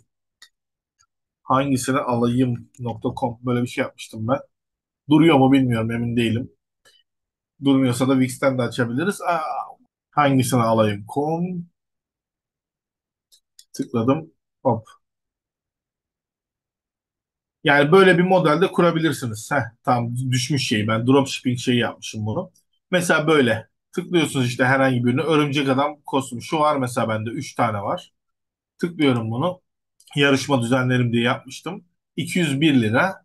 İşte şu yukarıda da %7, %8 size dediğim o komisyon oranı çıkıyordu. Buradan birisi tıkladığında bana parası geliyordu. Böyle bir durumu vardı. Şimdi devam ediyorum. Zaman sermaye uyumu. Ne kadar zamanımı harcayacağım, ne kadar paramı yatıracağım durumunu siz yaparsınız. Mesela web sitemi ben kendim yapacağım dersen belki bir iki ayın gider. Ama işte 100 bin 100 bin, ben 200 bin lira ederim. O yüzden web sitemi başkasına yaptırayım da kar elde edeyim falan diyorsan da o zaman başkasına yaptırıp zamanı kazanabilirsin. Fikir üretme aşamasında biz şunu yapıyoruz sadece. Hızlı hızlı şuradan şöyle geçeyim. Early adapter dediğimiz bir şey seçiyoruz. Mesela ben öyle bir şey üreteceğim ki iPhone gibi geceden böyle millet kuyruğa girecek. Yani en azından o kitleyi bulmaya çalışacaksın. Ya da çok kolay alışacak. Mesela bir taksi vardır, taksiler vardır. Ama Uber diye bir uygulama çıktı. Uber'i ilk başta kimler kullanır? Daha önce taksi kullanmış olanlar. Early adapter böyle bir şeydir. Yani senin projeni hemen kullanabilecek birileri vardır. Dünden razıdır. Keşke böyle yeni bir şey çıksa da ben onu kullansam der. Early adapter'ını böyle belirliyorsun. Erken benimseyenler. Bunları buradan belirliyorsun. İşte tek tek bu ürün hazır mı? Kimlere uygun? İşte tanıtım, ikna geri bildirim, iyileştirme falan filan, böyle böyle ilerliyorsun. İşte hatta işte 10 kullanıcı listesi, bu da tabloyu oluştur, sor kendine falan filan, bir sürü şey var. Sonra tam Samsung'a geliyorsun. İşte toplam mevcut pazarım nedir benim? Servis verebildiğim mevcut pazarım nedir? İşte servis verebildiğim Optane pazarım nedir? Hatta burada bir yerdeydi, ben bayağı bir liste yaptım böyle. Bütün müşteri kitlesi falan filan vardı resmen. Mesela burada bazılarını koymuşuz, mesela ihtiyaç, satışa yakınlık. İşte hedef kitlenin hassasiyeti var mı? Çok hassas, orta, fiyat odaklı değil gibi, böyle tek tek size sorular cevaplar vererek kendi kitlenizi buldurmaya gayret gösteriyor. Tersine düşünme sistemi de var. Bazen tersten gidebiliyoruz. Mesela insanlar direkt müşteri kitlesini buradan bulamıyorsun da başka bir yerden buluyorsun. Mesela nasıl diyeyim bunu? Hmm, ya bir sorunu çözmek istiyor. Ama sorun aslında o değil, bambaşka bir şeyle sana geliyor. Mesela şey vardı, isim vermeyeyim. Bir yere gidiyorlar, insanlar girişimcilik öğrenmek için. Ama onlar girişimcilik öğretmiyor da şınav çektiriyorlar, işte sizi zorluyorlar, başınızı suya sokuyor, çamura giriyorsunuz falan filan. Bu zorluktan geçmezsen girişimci olamazsın felsefesine ait. O firmaya işte gidip eğitim alan kişiler sonra bir bakıyordum ki hep bana geliyorlardı. Ya bunlar niye bana geliyor acaba falan diye düşündüm. Ya orada eğitim almıyorlar mı? Alıyorlarmış ama orada hep böyle direnç, resilience, dayanıklılık falan kısımlarını geliştirmişler. Benim programı da birileri anlatmış. Çok kapsamlı, her şeyi hemen hemen veriyor. Girişimcilik şeyine dair deyip yönlendirmiş. O yüzden benim bütün fiziki eğitimlerime oradan birileri geliyordu. Ben mesela müşteri kitlemi bulmakla uğraşmadım. Bana bir anda geldi. Oradakiler bana geliyor. O zaman benim kitlem belli, orası. Yani onun gibi bir şey vardı. Aynı mesela şu an bana Zümra'nın mesela mindfulness öğrencileri, MBSR eğitimi alanlar, eğitmen eğitimi alıp merkezini açmak isteyenler, ya biz nasıl açacağız diyorlarmış. Selçuk var diyormuş o da yani. Kurumsal web sitesi Joe. Bizim sitemizi oraya yaptı. Size de yapar. Bu kadar. Yani bazen aramanıza gerek yoktur. O sizi bulur durumu var. Tersine düşündüğünüzde bunu oradan çıkartabiliyorsunuz. Hatta bazen müşteriler size geliyor. Onlar üzerinden yola çıkarak ya acaba ben hangi problemi çözüyorumu buradan keşfediyorsunuz. Yani böyle bir durumunuz var. Şey gibi de düşünebilirsiniz. Maglev denilen manyetik leviation, işte demirin üstünde böyle işte belirli bir mesafede hem mıknatısla durması, NS mıknatısların böyle açılıp kapanarak havada tramvayın durabilmesi gibi düşünün mesela. Bunu çocuklara uzaya nasıl gideriz asansörle fikrini sormuşlar. Ondan sonra yolda bulunmuş mesela. Hani sen neye niyet neye kısmet gibi bir şey oluyor. Bu şekilde de yaklaşabilirsiniz. Durumu var. Geçiyorum. Tasarım odaklı düşünme çalışması. Aslında bunun içeride çok büyük atölyesi falan var. O girişimcilik tarafında da var. Oradan da giriliyor. Bunun hatta şeylerini de, atölyesini falan da yaptık. Oradan da erişilebiliyor. Burada yazı olarak anlatıyoruz ki insanlar bunu kopyalayıp ChatGPT'ye atıp şimdi bana bunu ver demek için. Ama bak yine de videoyu koymuşum buraya. Normalde buraya video koymayacağım diyordum. Şimdi bir arkadaşımızdan aldığımız geri bildirim, hatta kendisi de burada. O geri bildirim verdikten sonra sadece çıktı odaklı videolu bir yeni modele geçiyoruz durumu var. Design Thinking atölyesinde burada direkt şeyi anlatıyoruz. Onu da bilmeyenler için çok hızlı şey yapayım. Design Thinking. Bunun aşamaları var arkadaşlar ama hiç kimse oturup da ya design thinking'in aşamaları nedir diye bulmamış bunu. Yine kervan yolda düzelmiş. İnsanlar hep tasarım yaparlarken ya bunlar hep bir ayak izi bırakmışlar bir yerde. Aynı parklarda böyle ayak izleri vardır insanların hep geçtiği yerler. Bu da öyle bir şey olmuş. Ee, Ya bütün tasarımcılarda falan hep şöyle bir şey oluyor işte hep bir empati kuruyorlar. Hep bir problemi yeniden tanımlıyorlar işte falan filan. Sonra fikir üretiyorlar, prototip yapıyorlar, test ediyorlar. Hep bu aşamalardan geçiyorlar diyerek bulunulmuş bir şey. Ama bulunduktan sonra da geliştirilmiş. Aynı Finlandiya'nın eğitim sistemi gibi. Ya biz neden başarılıyız diye geriye dönüp bakmışlar. Sonra da bazı şeyleri keşfetmişler. Ha demişler bundan kaynaklı. Onun gibi. Burada da tamamen tasarım odaklı düşünmeyi görüyorsunuz ama tasarım ve tasarım odaklı düşünme birbirinden ayrı. Mesela tasarım bir cep telefonunun son halidir diyebilirim. Yani en basit örneği bu olsun. Görünmüyor. Mesela cep telefonu şeydir mesela tasarımdır diyelim son halidir. Bunu yapana kadar ki bütün süreç kağıttan al da bunu imal edildiği o süreç proseste tasarım odaklı düşünme prosesidir. Yani tasarım nihai halidir gibi düşünebilirsiniz olayı. O yüzden buna öyle tasarım gibi bakmayın. Empatini kuruyorsun, bir persona belirliyorsun. Mesela diyelim ki bir inekler için çiftlik yapıyorsunuz. O zaman empati ineğe kuracaksınız gibi düşünün. Ne yapıyorsun? İneği ittir kaktır düz gitmiyor. Ama ineği serbest bıraktığında çember yapıyor. O zaman çiftliği düz kurmayacaksın. Çember kuracaksın. Zaten öyle dönüyor. O zaman sen de çiftliği öyle yaparsan zaten dönecek. Senin rotanı oluşturmuş olacak. Yani böyle bir durum var. Yani sen ilk başta personanı belirliyorsun. Empatini kuruyorsun. Onun gibi düşünüyorsun. Böylelikle ona özel bir şey tasarlıyorsun. Sonra problemi yeniden tasarlıyorsun. Diyorsun ki ha, sıkıntı benim gördüğüm değilmiş. Onlara ben empati kurdum. Şu şuymuş sorunlar deyip bunu görüyorsun. Ki bunu en güzel şeyde görüyorsun. Bunun asıl şeyi o. Şudur arkadaşlar. İnsanlar bize baktığında ne görür? Göz kısmına koyarlar. İnsanlar bizim hakkımızda ne konuşur diye bakarlar. Şöyle yapalım. İnsanlar bizim hakkımızda ne konuşur, ne yapar? İnsanlar bizim hakkımızda ne duyar? Bu en zorudur. İnsanlar bizim hakkımızda ne düşünür, hisseder. Doğrucu davutları bulmanız lazım. Biz onlara ne kazandırıyoruz, ne acılarını dindiriyoruz. Durumları çok önemlidir. Empati map'le o kişileri tespit etmeye çalışıyorsunuz. Böyle bir sürü çalışma vardır. Onlara tek tek bakabilirsiniz. Empati map, Uber falan dersin. Bunların şeylerine bakarsın durumu var. Şimdi personanı belirledin, empati kısmını hallettin, problemi yeniden tanımladın. Biz de böyle süreçlerden geçtik. Fikrimizi ürettik, testimizi yaptık, değerlendirdik. Bu lineer bir proses değildir aslında. Defalarca. En sonuna gidersin, ha ben problemi yanlış tanımışım dersin, geri gidersin, yeniden yaparsın falan filan. Öyle bir dönemici vardır. Üretilebilir tasarımı da geçiyorum. Bazen de şöyle bir şey vardır. Bir şeyi bulursun çözümünü ama Türkiye'ye uygun değildir. O zaman bir yeniden yapman gerekir. Biz bunu o yüzden tasarladık. Mesela yurt dışındaki teknik resim çizimleri dörtlük matkapla kesilebiliyor ama Türkiye'de üçlük matkap kullanılıyor. Böyle şeyleri ekstradan koyarak biz bunu değiştirmiştik. O yüzden sizlik bir durum yok. Geçiyorum onu. Hayatımızdaki en önemli şeylerden bir tanesi iletişimde karşımıza anlatabilmektir, fikri görselleştirmektir. Bu yüzden bazı yerler var. Biz burada bahsediyoruz. Tuzlit diye bir yer var. Size bu yetecektir. Bir de benim o ilk başta gösterdiğim Miro platformu gibi bir şey işinizi görür. Yaratıcı girişimcilik setini size göstermiştim. Orada hepsi var. Kanıta dayalı model, müşterilerinizi belirlemek, işte şablon modelleme falan filan gibi böyle bir sürü şey var. 7P kuralı var mesela. Sizin ürününüz nedir? Mekanınız nedir? Ücretiniz nedir? Promosyonunuz nedir? Hangi insanlarla birlikte çalışıyorsunuz?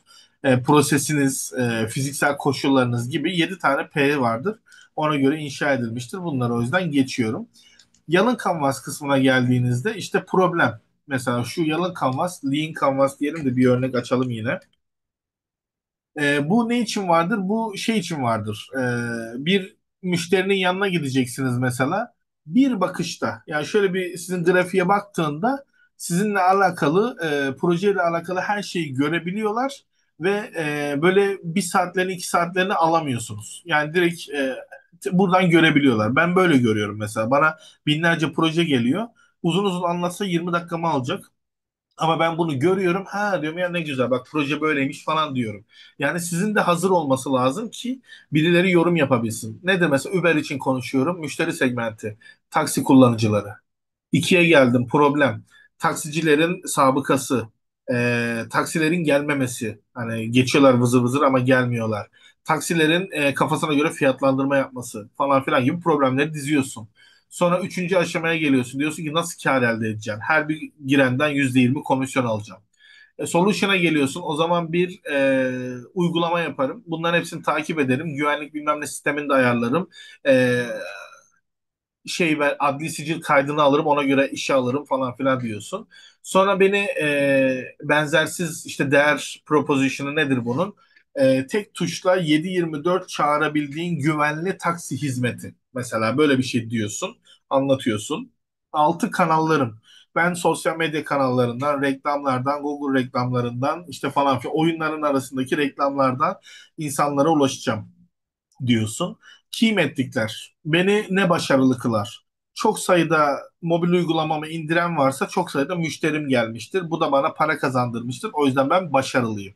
Demek ki mobil uygulama kullanan kişi sayısının artması benim için bir metrik. Başarımı kişi sayısını artırarak tespit edebilirim gibi gibi. Bunu buradan belirliyorsun. Sonra yapı, işte kira veriyoruz, API için işte harita uygulaması Yandex'e para veriyoruz.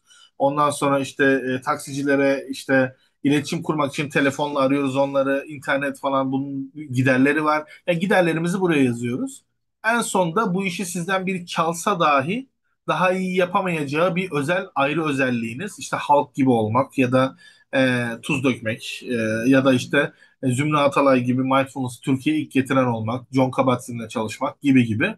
Bunlar mesela sizin unfair advantage'larınız olur. Buradan yola çıkarsınız. Yani iş modeli kanvası bundan ufacık birazcık farklıdır. Onda sadece şey vardır. İş modeli kanvasında 3 tane farklılık vardır. Onu da göstereyim direkt. Sol üst taraftadır. Yeni sekmede açayım. Onda da kilit ortaklar, kilit etkinlikler ve kilit şey ve kaynaklar vardır. Bu kadar. Şu üç tanesi. Bu da şu demek. Bu ortaklarım olmazsa bu işi yapamam. Nedir mesela? Yandex'le anlaşma yapamazsam, ortağım Yandex olmazsa ben harita uygulamasını kullanamayacağım. Baştan sona harita uygulamasını bulayım, yapayım. Yani bu ortaklarım olmazsa çalışamıyorum. Bitti bu kadar. Ortaklarınız, kilit ortaklar yani.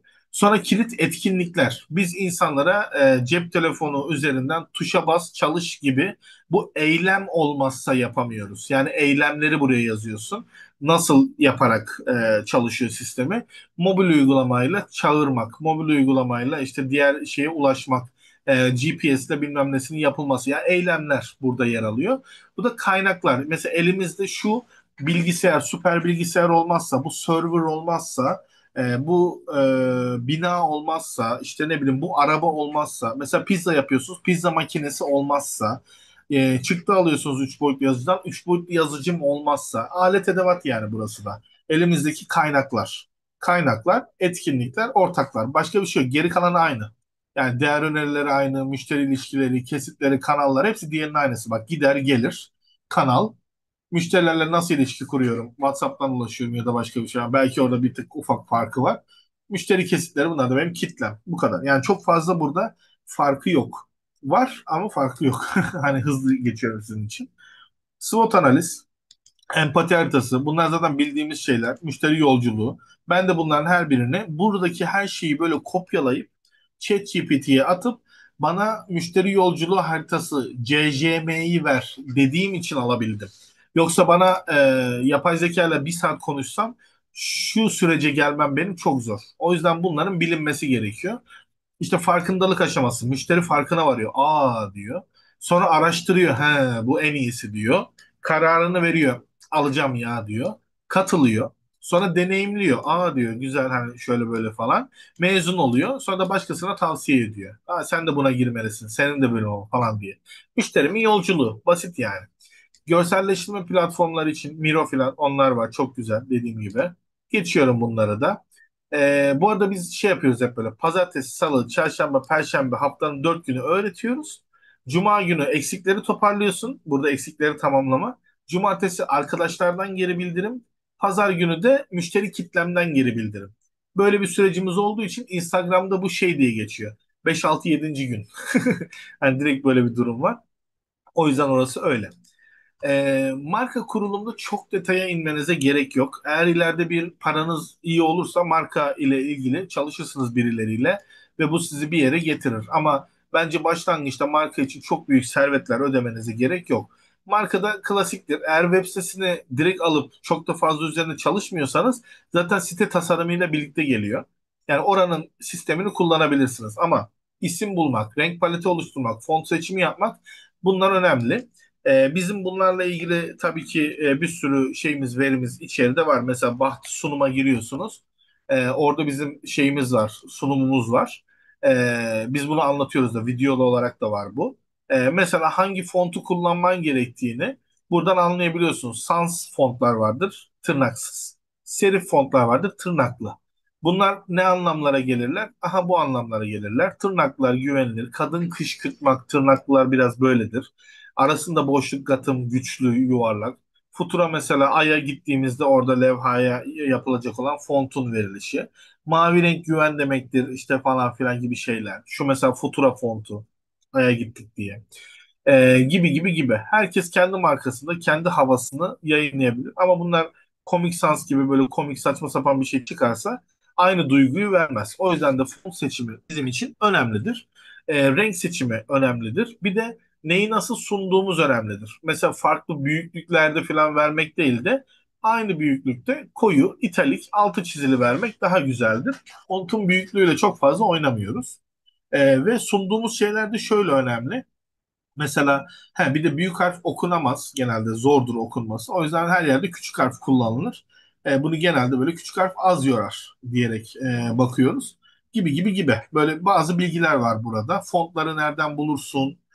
Görselleri nereden bulursun? İkonları nereden bulursun? Renkleri nereden seçersin? Bunların her biri burada var. Mesela deniz, kum, güneş diye bir şey anlatacaksınız. Yazabilirsiniz. Deniz, kum, güneş, madde madde. Bitti. Ya da bunu görüntülü verebilirsiniz. Gerçek görüntülerle. Gerçek görüntü deniz, gerçek görüntü kum, gerçek görüntü güneş. Ya da bunu illüstrasyon yapabilirsiniz. Deniz illüstrasyonu, kum illüstrasyonu, güneş illüstrasyonu.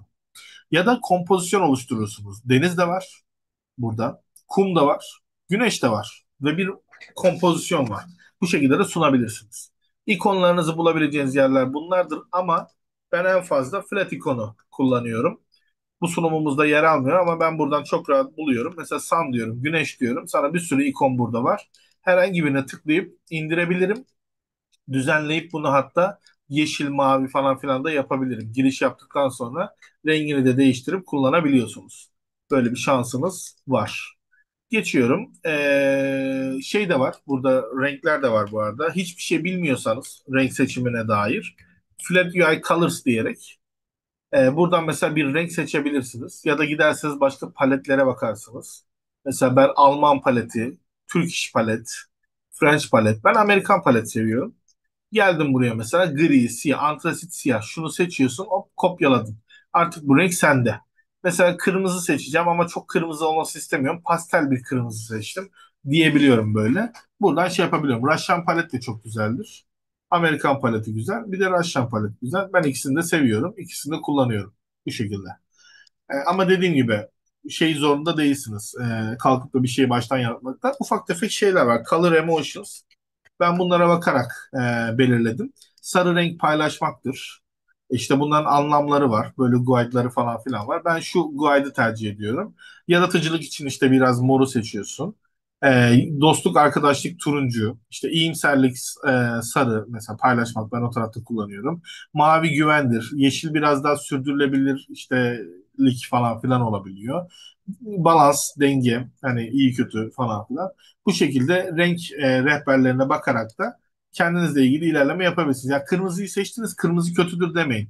Kırmızının pasteli de iyidir. Yani buradan seçebilirsin. Hiçbir şey bilmiyorsun. Google Colors dersin. Koskoca Google, Google'ın yaptığı çalışmaya göre ortaya bir şeyler çıkmış.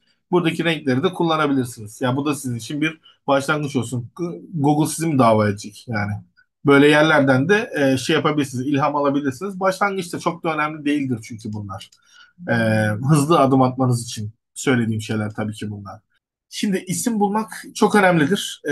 Biz genelde şey yaparız. Mesela bana gelmişti bir firma. Karavan yaptırıyor ama adı bilmem ne karavan. Ya seni kim bulacak oradan? Karavan yazsam 50 bin tane karavan çıkacak. Senin adını yazsam daha marka olmamışsın. Yani böyle herkesin tercih ettiği binlerce karavan yapmış bir firma değilsin. O zaman senin başlangıçta ne yapman lazım?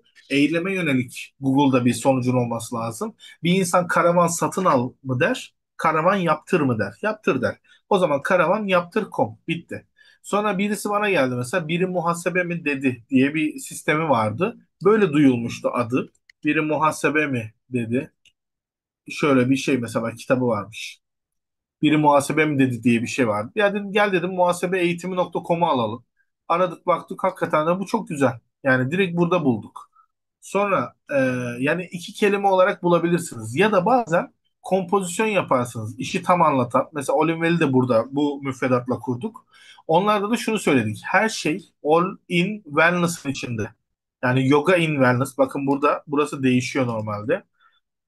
İşte yoga in well, meditasyon in well, işte bir şey in well falan filan diye böyle sürekli dönüyor. Şeyler. Ben yazılım öyle yaptım. Ha evet oldu. Egzersiz invel, yoga terapi invel, konstelasyon invel. Yani İngilizce olduğunda daha güzel anlamlı olur. All invel buradan çıkıyor mesela.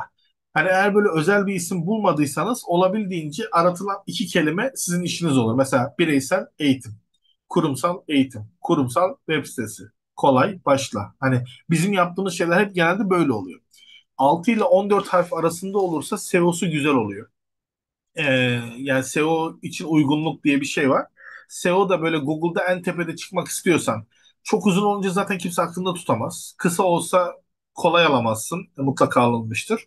6-14 en güzeli oluyor genelde. Hatta 7 harf olursa sanırım bütün sosyal medya platformlarında alınabiliyor. Bir yer vardı 6 harf alınamıyordu. 7 harf olması gerekiyordu. Yani o yüzden böyle bir şeye ihtiyacın olabilir. Tüm sosyal medya hesaplarında boş mu diye kontrol etmek için de böyle özel şeyler vardır mesela Namecheck gibi böyle siteler vardır.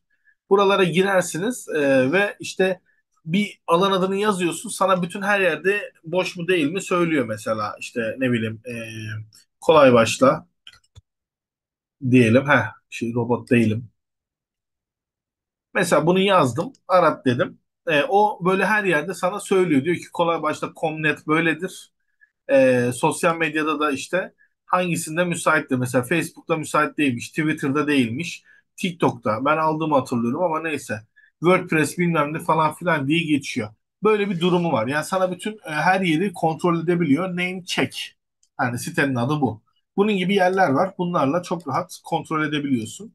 İki kelime olmanızı tavsiye ederiz. Anlamlı bir çağrışım. Hani bu da şeyden kaynaklı aslında. Bebekler dört dörtlük ritme göre ilk aile üyelerinin adlarını söyler. Yabancılar daha da güzelini bulmuşlar. Dad, mom. Tek harften oluşuyor, tek kelimeden oluşuyor da. Bizdekiler anne, baba, abi, abla, dayı, emmi, yani teyze hepsi böyle dede, nene. Yani hepsi iki heceden oluşuyor ve dört dörtlük ritimle gidiyor. O yüzden isim konusu biraz daha rahat oluyor bu noktada. Bir de Google arama hacmi yüksek olursa mesela muhasebe dedin bir sürü muhasebe varsa o zaman bir ayırt edici özellik daha güzel olabilir. Beyannameler eğitimi.com neden olmasın. Öyle bir şey olabilir falan filan. Geçiyorum bunları. Yani özetle yazımızı, fontumuzu, rengimizi böyle böyle buluyoruz. Font seçimini de tabii ki tırnaklı font şey diye seçebiliriz. Logo seçimi için de ister Flaticon'dan birleştirirsiniz, istiyorsanız da Wix Logo Maker var. En temizi budur.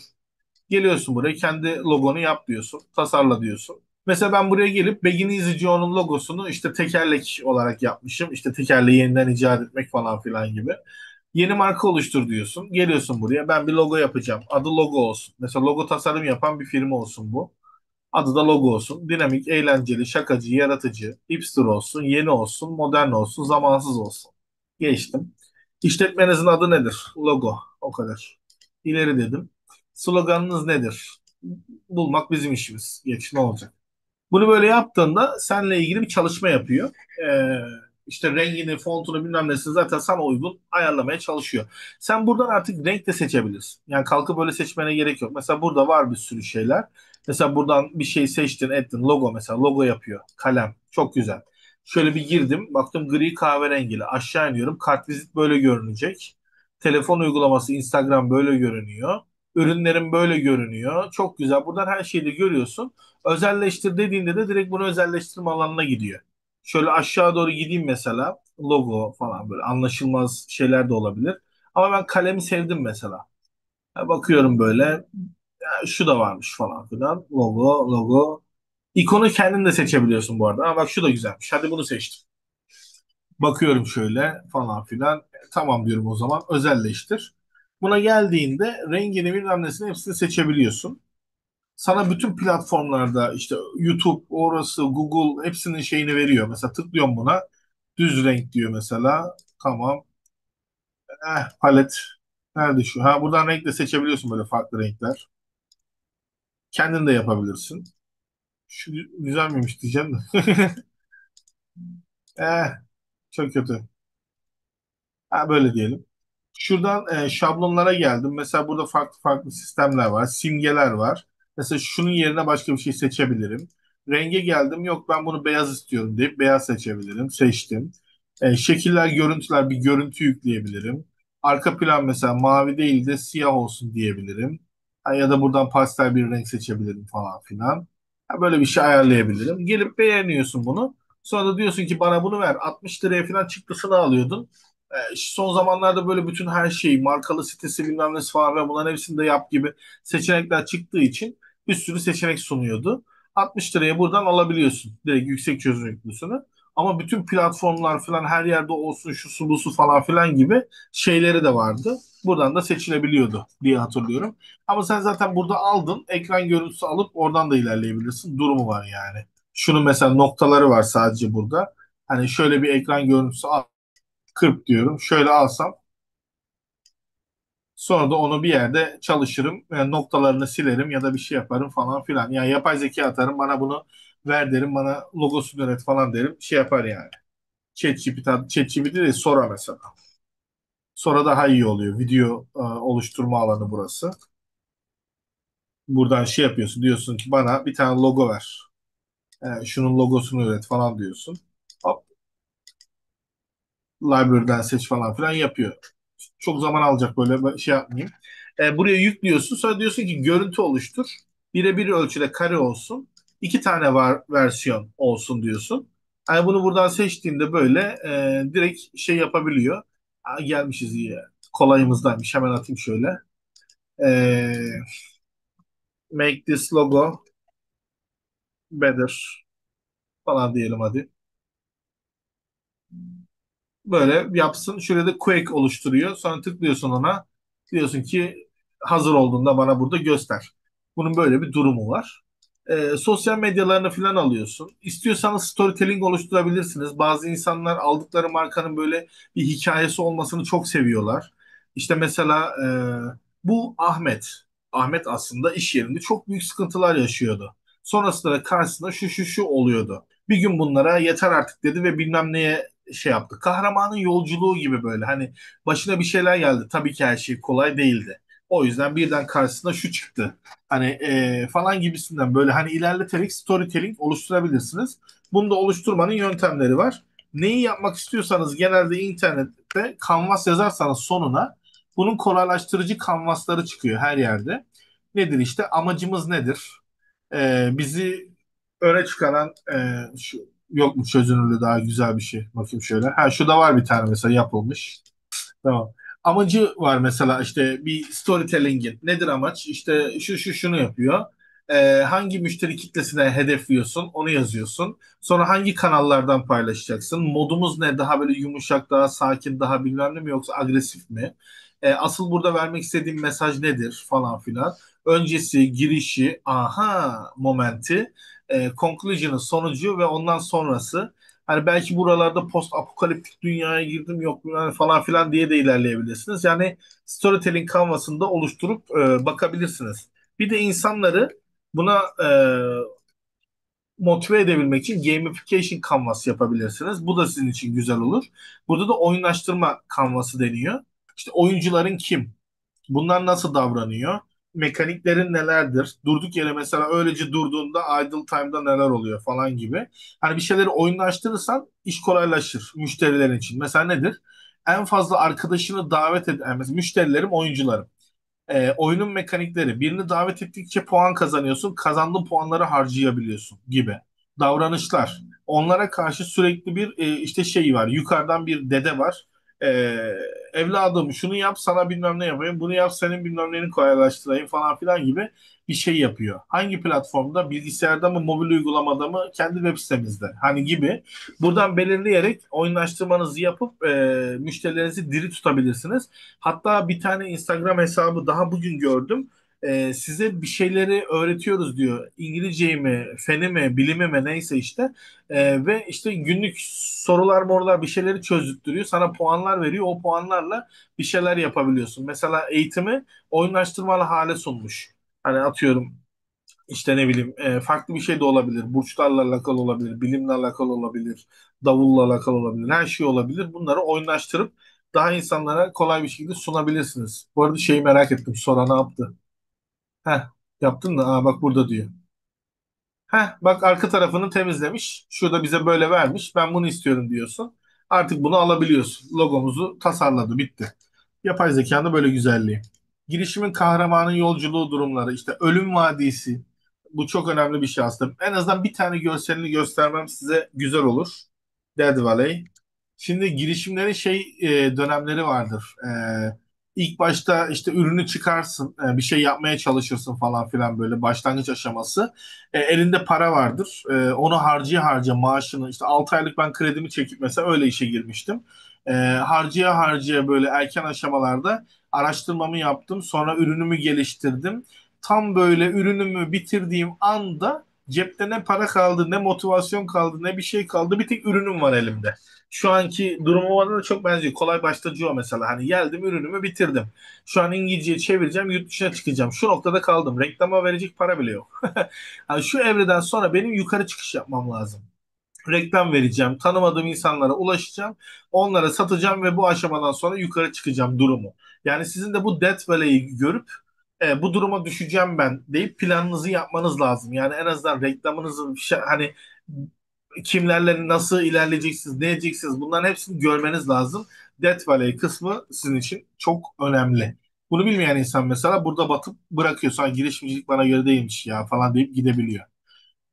Bir dakikada kendini anlat durumunu almanız lazım. İş fikrini anlatmak için bir dakikada dediğim gibi biz bilmem ne problemini elimizdeki şu imkanlarla şu şekilde çözüyoruz gibi yapabiliyorsunuz. Bak mesela ne demişim ben?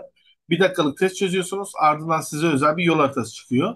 28 adımda günde sadece 15 dakika ayırarak girişiminizi kurmaya çalışıyorsunuz. Bu bile uzun.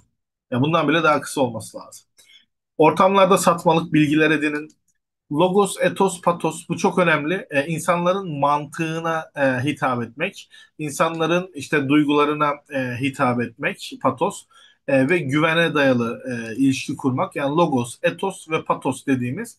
Mesela ChatGPT'ye bir şey yazarken logos, etos, patos açısından değerlendir, bunu daha kıymetli yap falan derseniz sizi çok güzel bir yere götürüyor. Storytelling kanvasını yine oraya yaptırabilirsiniz. Bak bende daha güzeli varmış ya. Gittik başka yerde aradık. Oyunlaştırma kanvası yine burada benzer şekilde ilerleniyor. Mesela puanlar bilmem neler. Hani örneklerini de yapmışız. Bir de şu vardır. ChatGPT'nin en güzel şeyi PRD-MD. Product Required Document diye geçiyor. Mesela bir ChatGPT'de konuşmanız varsa geçmişe dönük herhangi bir mesajınızda mesela bana kapsamlı bir PRD.MD hazırla. Tüm bilgileri kullan. Bunu yazıyorsun. Senin bütün bu zamana kadar ne yazdın, ne ettin, ne ettiysen o konu üzerinde bunların her birini oluşturup sana PRD, MD dokümanını veriyor. Bu mükemmel ötesi bir şey. Ben bunu bulduktan sonra hayatım değişti diyebilirim yani. Product Requirement Document buradan geliyor. Ha bak sana amacını anlatıyor, arka planını anlatıyor, hedeflerini anlatıyor. Benim yaptığım sistemi özetini çıkarıyor burada her şeyini. Hedef kitlemiz, mesela ürün özellikleri nelermiş, ana bileşenler. Yani siz artık muhabbet ettikten sonra burada PRD, RMD hazırla deyip tek tek gidebiliyorsunuz. Hatta yapılanlara tik koy, olmayanları false koy ve ilerleyelim seninle beraber. Her seferinde güncelle deyip adım adım da ilerletebiliyorsunuz. Yol haritası oluştur mesela. Roadmap'i, faz bir, faz 2, hangi aşama gibi gibi gibi. Böyle böyle ilerliyor. Başarı metrikleri, KPI bak ilk 30 günde kullanıcı bu kadar olursa, dönüşüm oranı bu olursa, Demode'ye katılım bu olursa gibi gibi gibi böyle bir sürü şey koymuş. Mesela entegrasyonlar, platformların hepsini sana liste halinde vermiş. Ben bunları tek tek sorsam veremez. Oturup sana hepsini yapmış bak. Versiyon 1, 1.1, 1.2, 2.0 görüyor musun? Hepsini yapmış ve ulaştırmış. Çok güzel. Bunlar çok önemli. Geçiyorum. Sunumunuz önemlidir. Guy Kawasaki dedik. 10 slaytlık sunum taslağı dedik. Böyle şeyleri koyduk. Her sunum için 30 saniye böyle hani şeymiş gibi ayna karşısında anlatıp sözlü anlatıp sonra yazıya dökerek metninizi oluşturmanız lazım. Sunan en son cümleniz çok önemli çünkü o akılda kalacak. Ne altın, ne elmas, en kıymetli şey zaman gibi mesela böyle bir cümleyle bir şeyle bitirirseniz akılda kalırsınız. En sonunda siz sunmaya çalışın. Genelde en son olanlar akılda kalır. İnsanlara da böyle kademe kademe şey yapabiliyoruz. Doğaçlamalar bilmem neler geçiyorum bunları. Web sitesi konusunu size zaten hemen bu şablonu seçtim düzenle diye göstermiştim. O yüzden orada çok fazla bir şey yapmamıza gerek yok. Sadece şunu bilin. Wix Templates yazarsanız direkt ücretsiz şablonlara denk gelirsiniz. Bizim müfredatta şey vardır. Herhangi bir disiplinin üstüne geldiysen onunla biz şablonuna kadar seçmişiz demektir. Mesela buradan herhangi birini diyelim ki seçtin. Diyelim ki bunu seçiyorum. Ha, şundan birini seçeyim. Neyse geliyorum. Mesela seçtim. Şurada bana web sitesine kadar öneriyor. Diyor ki bunlardan birini seçebilirsin. E-ticaret sitesi yapma videosunu izleyip kendin yap ya da e-danışan sitesi videosunu izleyip kendin yap da diyebiliyorsun. Hazır master dokümana da erişebiliyorsun. Bizim üyeler varsa burada arkadaşlar bir iki haftaya sanırım 2 hafta sonra master doküman bir web sitesi yapacağız. İçinde her şey olan. Onu da size hediye edeceğiz. Beraber yapacağız. Aklınızda olsun. Burada bütün her şeyi var. O yüzden buraları da geçiyorum. Funnel mantığını son bir bilmeniz lazım. Biz insanlara ana sayfada ne ola ki bu diye karşılarız. Çünkü insan ilk başta bakar bu ne la der. Hani önce bir ne ola ki'yi karşılamak için Hero bölümünde ne olduğunuzu anlatmanız lazım. Bizim o yüzden ana sayfamız ne ola ki bu kısmı ile başlar burada. Orada mesela ana sayfamızı böyle ne ola ki bu diye belirleriz. Ondan sonra niçin? Çünkü insan böyle şey yapar. Neden ben, neden der mesela. Neden aşamasına gelir. Sonra peki ben bunu nasıl çözeceğim der. Psikolog ile görüşür mesela. Tamam çözeceğim, nasıl çözeceğim falan diye. Nasıl aşamasına gelirsin. Sonra da aksiyon alırsın. Yani böyle gerçek birkaç örnek görürsün. Kanıt, sosyal kanıt falan filan. Öyle. Yani biz o yüzden web sitemizin ya da herhangi bir yerde bir dokümanımızın, sosyal medyamızın ya da birine verdiğimiz mailde bile önce bir ne olduğumuzu, sonra niçinimizi, nasılımızı ve aksiyonumuzu anlatmamız lazım. Belki aksiyondan önce bak bunlar yaptı, başardı, sen de yapabilirsin gibi bir şey iyi olur. Sosyal kanıt. Yazılı görsel içerikler, sosyal medya bunlara girmiyorum. Web sitesi adları, renkleri, fontları, şekilleri falan yapıyoruz zaten. Google Analytics bunlar şeyler değil. 4. haftaya geldiğimizde de resmileşme durumu var. Hiçbir şey bilmiyorsanız bütün işlerinizi mesela Mükellef Joe ile halledebilirsiniz. Ben en kolay olanı söylüyorum. Benim muhasebecim var. 10 küsür yıldır benden 5 kuruş para almıyor. O benim projeme böyle bir katkı sağlamak istedi. Ben de onu yormamak için bütün işleri ben yapıyorum. Böyle kendi aramızda bir bağımız var. Ama mesela bu Mükellef Joe gibi yerlere girerek bunun yatırımcısı benim arkadaşım Koray Bahar. Burada mesela şirketini direkt kurabiliyorsun. Hatta şöyle en altta mıydı, neredeydi belki bir yerde şey vardı. Şirket kurmak istiyorum diyorsun. Türkiye'de diyorsun, yabancı diyorsun. Ha, şahıs şirketi. Hop tıkladım. Hemen başlayın. Başladım. Buraya yazıyorsun ve aşamalardan sonra bir günde mi hemen hızlı bir şekilde yapıyordu diye hatırlıyorum. Şirket nasıl kurulur? Kaydol, işlemleri başlat, doğrulansın, şirketi yönetmeye başla. Bu kadar. Ya bir şey ise kontürlü muhasebeci gibi düşünün buraları. Ya hiçbir şey bilmiyorsanız buralarla halledebilirsiniz. Demek istediğim şey o. Fake it till you make it önemlidir. İlk başta mış gibi yapın. Akrabalarınız, arkadaşlarınız alıyormuş gibi yapın. Onlar çok önemli. Şey gibi düşün. Bir kafe açıldığında Lüks arabalar işte ve işte birkaç influencer kiralanır, böyle en görünen yerlerde onlar oturur, bedava yerler içerler. Onlar orada takılırken ha burası böyle bir yer izlenimi oluşur ve o insanlar oraya gitmeye çalışır. Ya da bir yere mesela form dolduruyoruzdur, ankettir. Birileri böyle sahte sahte işte aynı isimleri defalarca yazarlar. En son o isimleri toplu halde siler atarsınız. Maksat o formu sürekli birileri dolduruyormuş gibi olunca herkes sürü psikolojisi, ben de yazayım adımı soyadımı telefonumu diye size katkı sağlarlar. Böyle böyle KVKK insanların bilgilerini toplarsınız. Yani fake it till you make it çok önemlidir. Mış gibi yapmak durumu. MVP amacı, burada minimum viable product'la ilgili şeyleri anlatıyoruz. Görünürlülük mükemmellikten daha önemlidir durumu var. Mükemmel olmak zorunda değilsiniz ama en azından görünür olun durumu var. Fiyatlandırmalara falan artık çok fazla zaman harcayamayacağım ama işin özü şudur. Siz mesela bir şeyi maliyetini hesaplarsınız. Dersiniz ki 10 lira maliyeti var.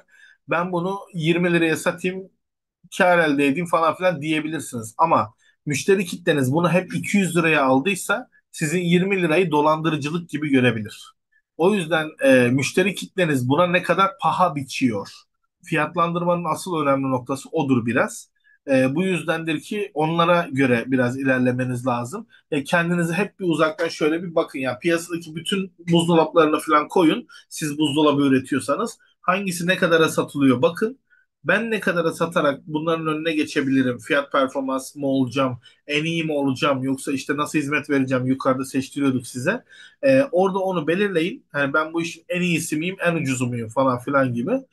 Ama en ucuzu olmaya çalışmayın. Çünkü en büyük sıkıntı orada oluyor. Bize mesela gelip sunum yapıp ben en ucuzum diyen insanlar yarın bir gün eleman aldıkça bir de yasal bölüm lazım, muhasebe departmanı lazım, daha büyük şirkete geçtik, temizlikçi abla lazım, çay bilmem ne, taksisi, hizmetler, şunlar bunlar filan diye geçince işte konukları ağırla, oteller, tatiller, retreatment'lar, o zaman bir bakıyorsunuz ki sizin de fiyatınız max o fiyata geri geliyor.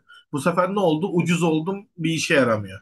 Yani ucuzlukla insanların önüne geçmeyin. Kaliteyle, başka bir şeyle geçin. Müşterinin değer verdiği bir şeyle geçin. Ucuzluk sizi sadece en başında kurtarır. O kadar. Ama ondan sonra batarsınız batmazsınız bilemem. O biraz sizin işiniz. O yüzden fiyatlandırmanızı yaparken ucuzluktan değil de rakiplerinize göre fiyatlandırmakta fayda vardır diyelim. Bunu sadece bu kadarla anlatayım. Geri kalan şey değil. Teklif şablonu falan aslında bizde var. Hepsi yani buradan da alınabilir. Ben bunların her birini oluşturacağım. Buraya da yerleştireceğim. Şahıs şirketi kurma yolları, işte nasıl başvurulur geri idaresine, yengeç o bağlantısı nasıl kurulur, marka tescili nasıl yapılır, bazı avukatlar vardır, işte marka tescilin TPE, marka sorgulama falan vardır, oradan sorgularsınız gibi gibi bir sürü bilgiler de burada vardır. Biz de 28 günlük challenge'ı yaparken buradaki yazıları okuyup her birini böyle tutup ChatGPT'ye atıp oradan sonucumuza ulaştık. Bütün böyle şeylerime bu haftanın şeylerini sana paylaşıyorum. Asla ve asla bana paylaşım yapma. Sen şu an bunları sadece öğrenme modunda al. Birinci, ikinci, üçüncü diye paylaşacağım. Hazır olduğumda hazırım diyeceğim. Sonra da bana bunları ver diyorum. Öyle yapıyorum. Yani bildiğiniz şurayı ben bile okumadan çözdüm. Yani 28 günü çok okumadan diyeyim. Yani yine okudum, bir şeylere baktım ama hani çok okumanıza gerek kalmadan sadece ChatGPT'ye atarak sanal Selçuk oluşturarak bunları yapabilirsiniz. Böyle bir sürecimiz var diyelim. İyi, o zaman herkes kendine iyi baksın. Hadi görüşürüz, o zaman gidenlere kendine iyi baksın. İyi Görüşürüz. geceler.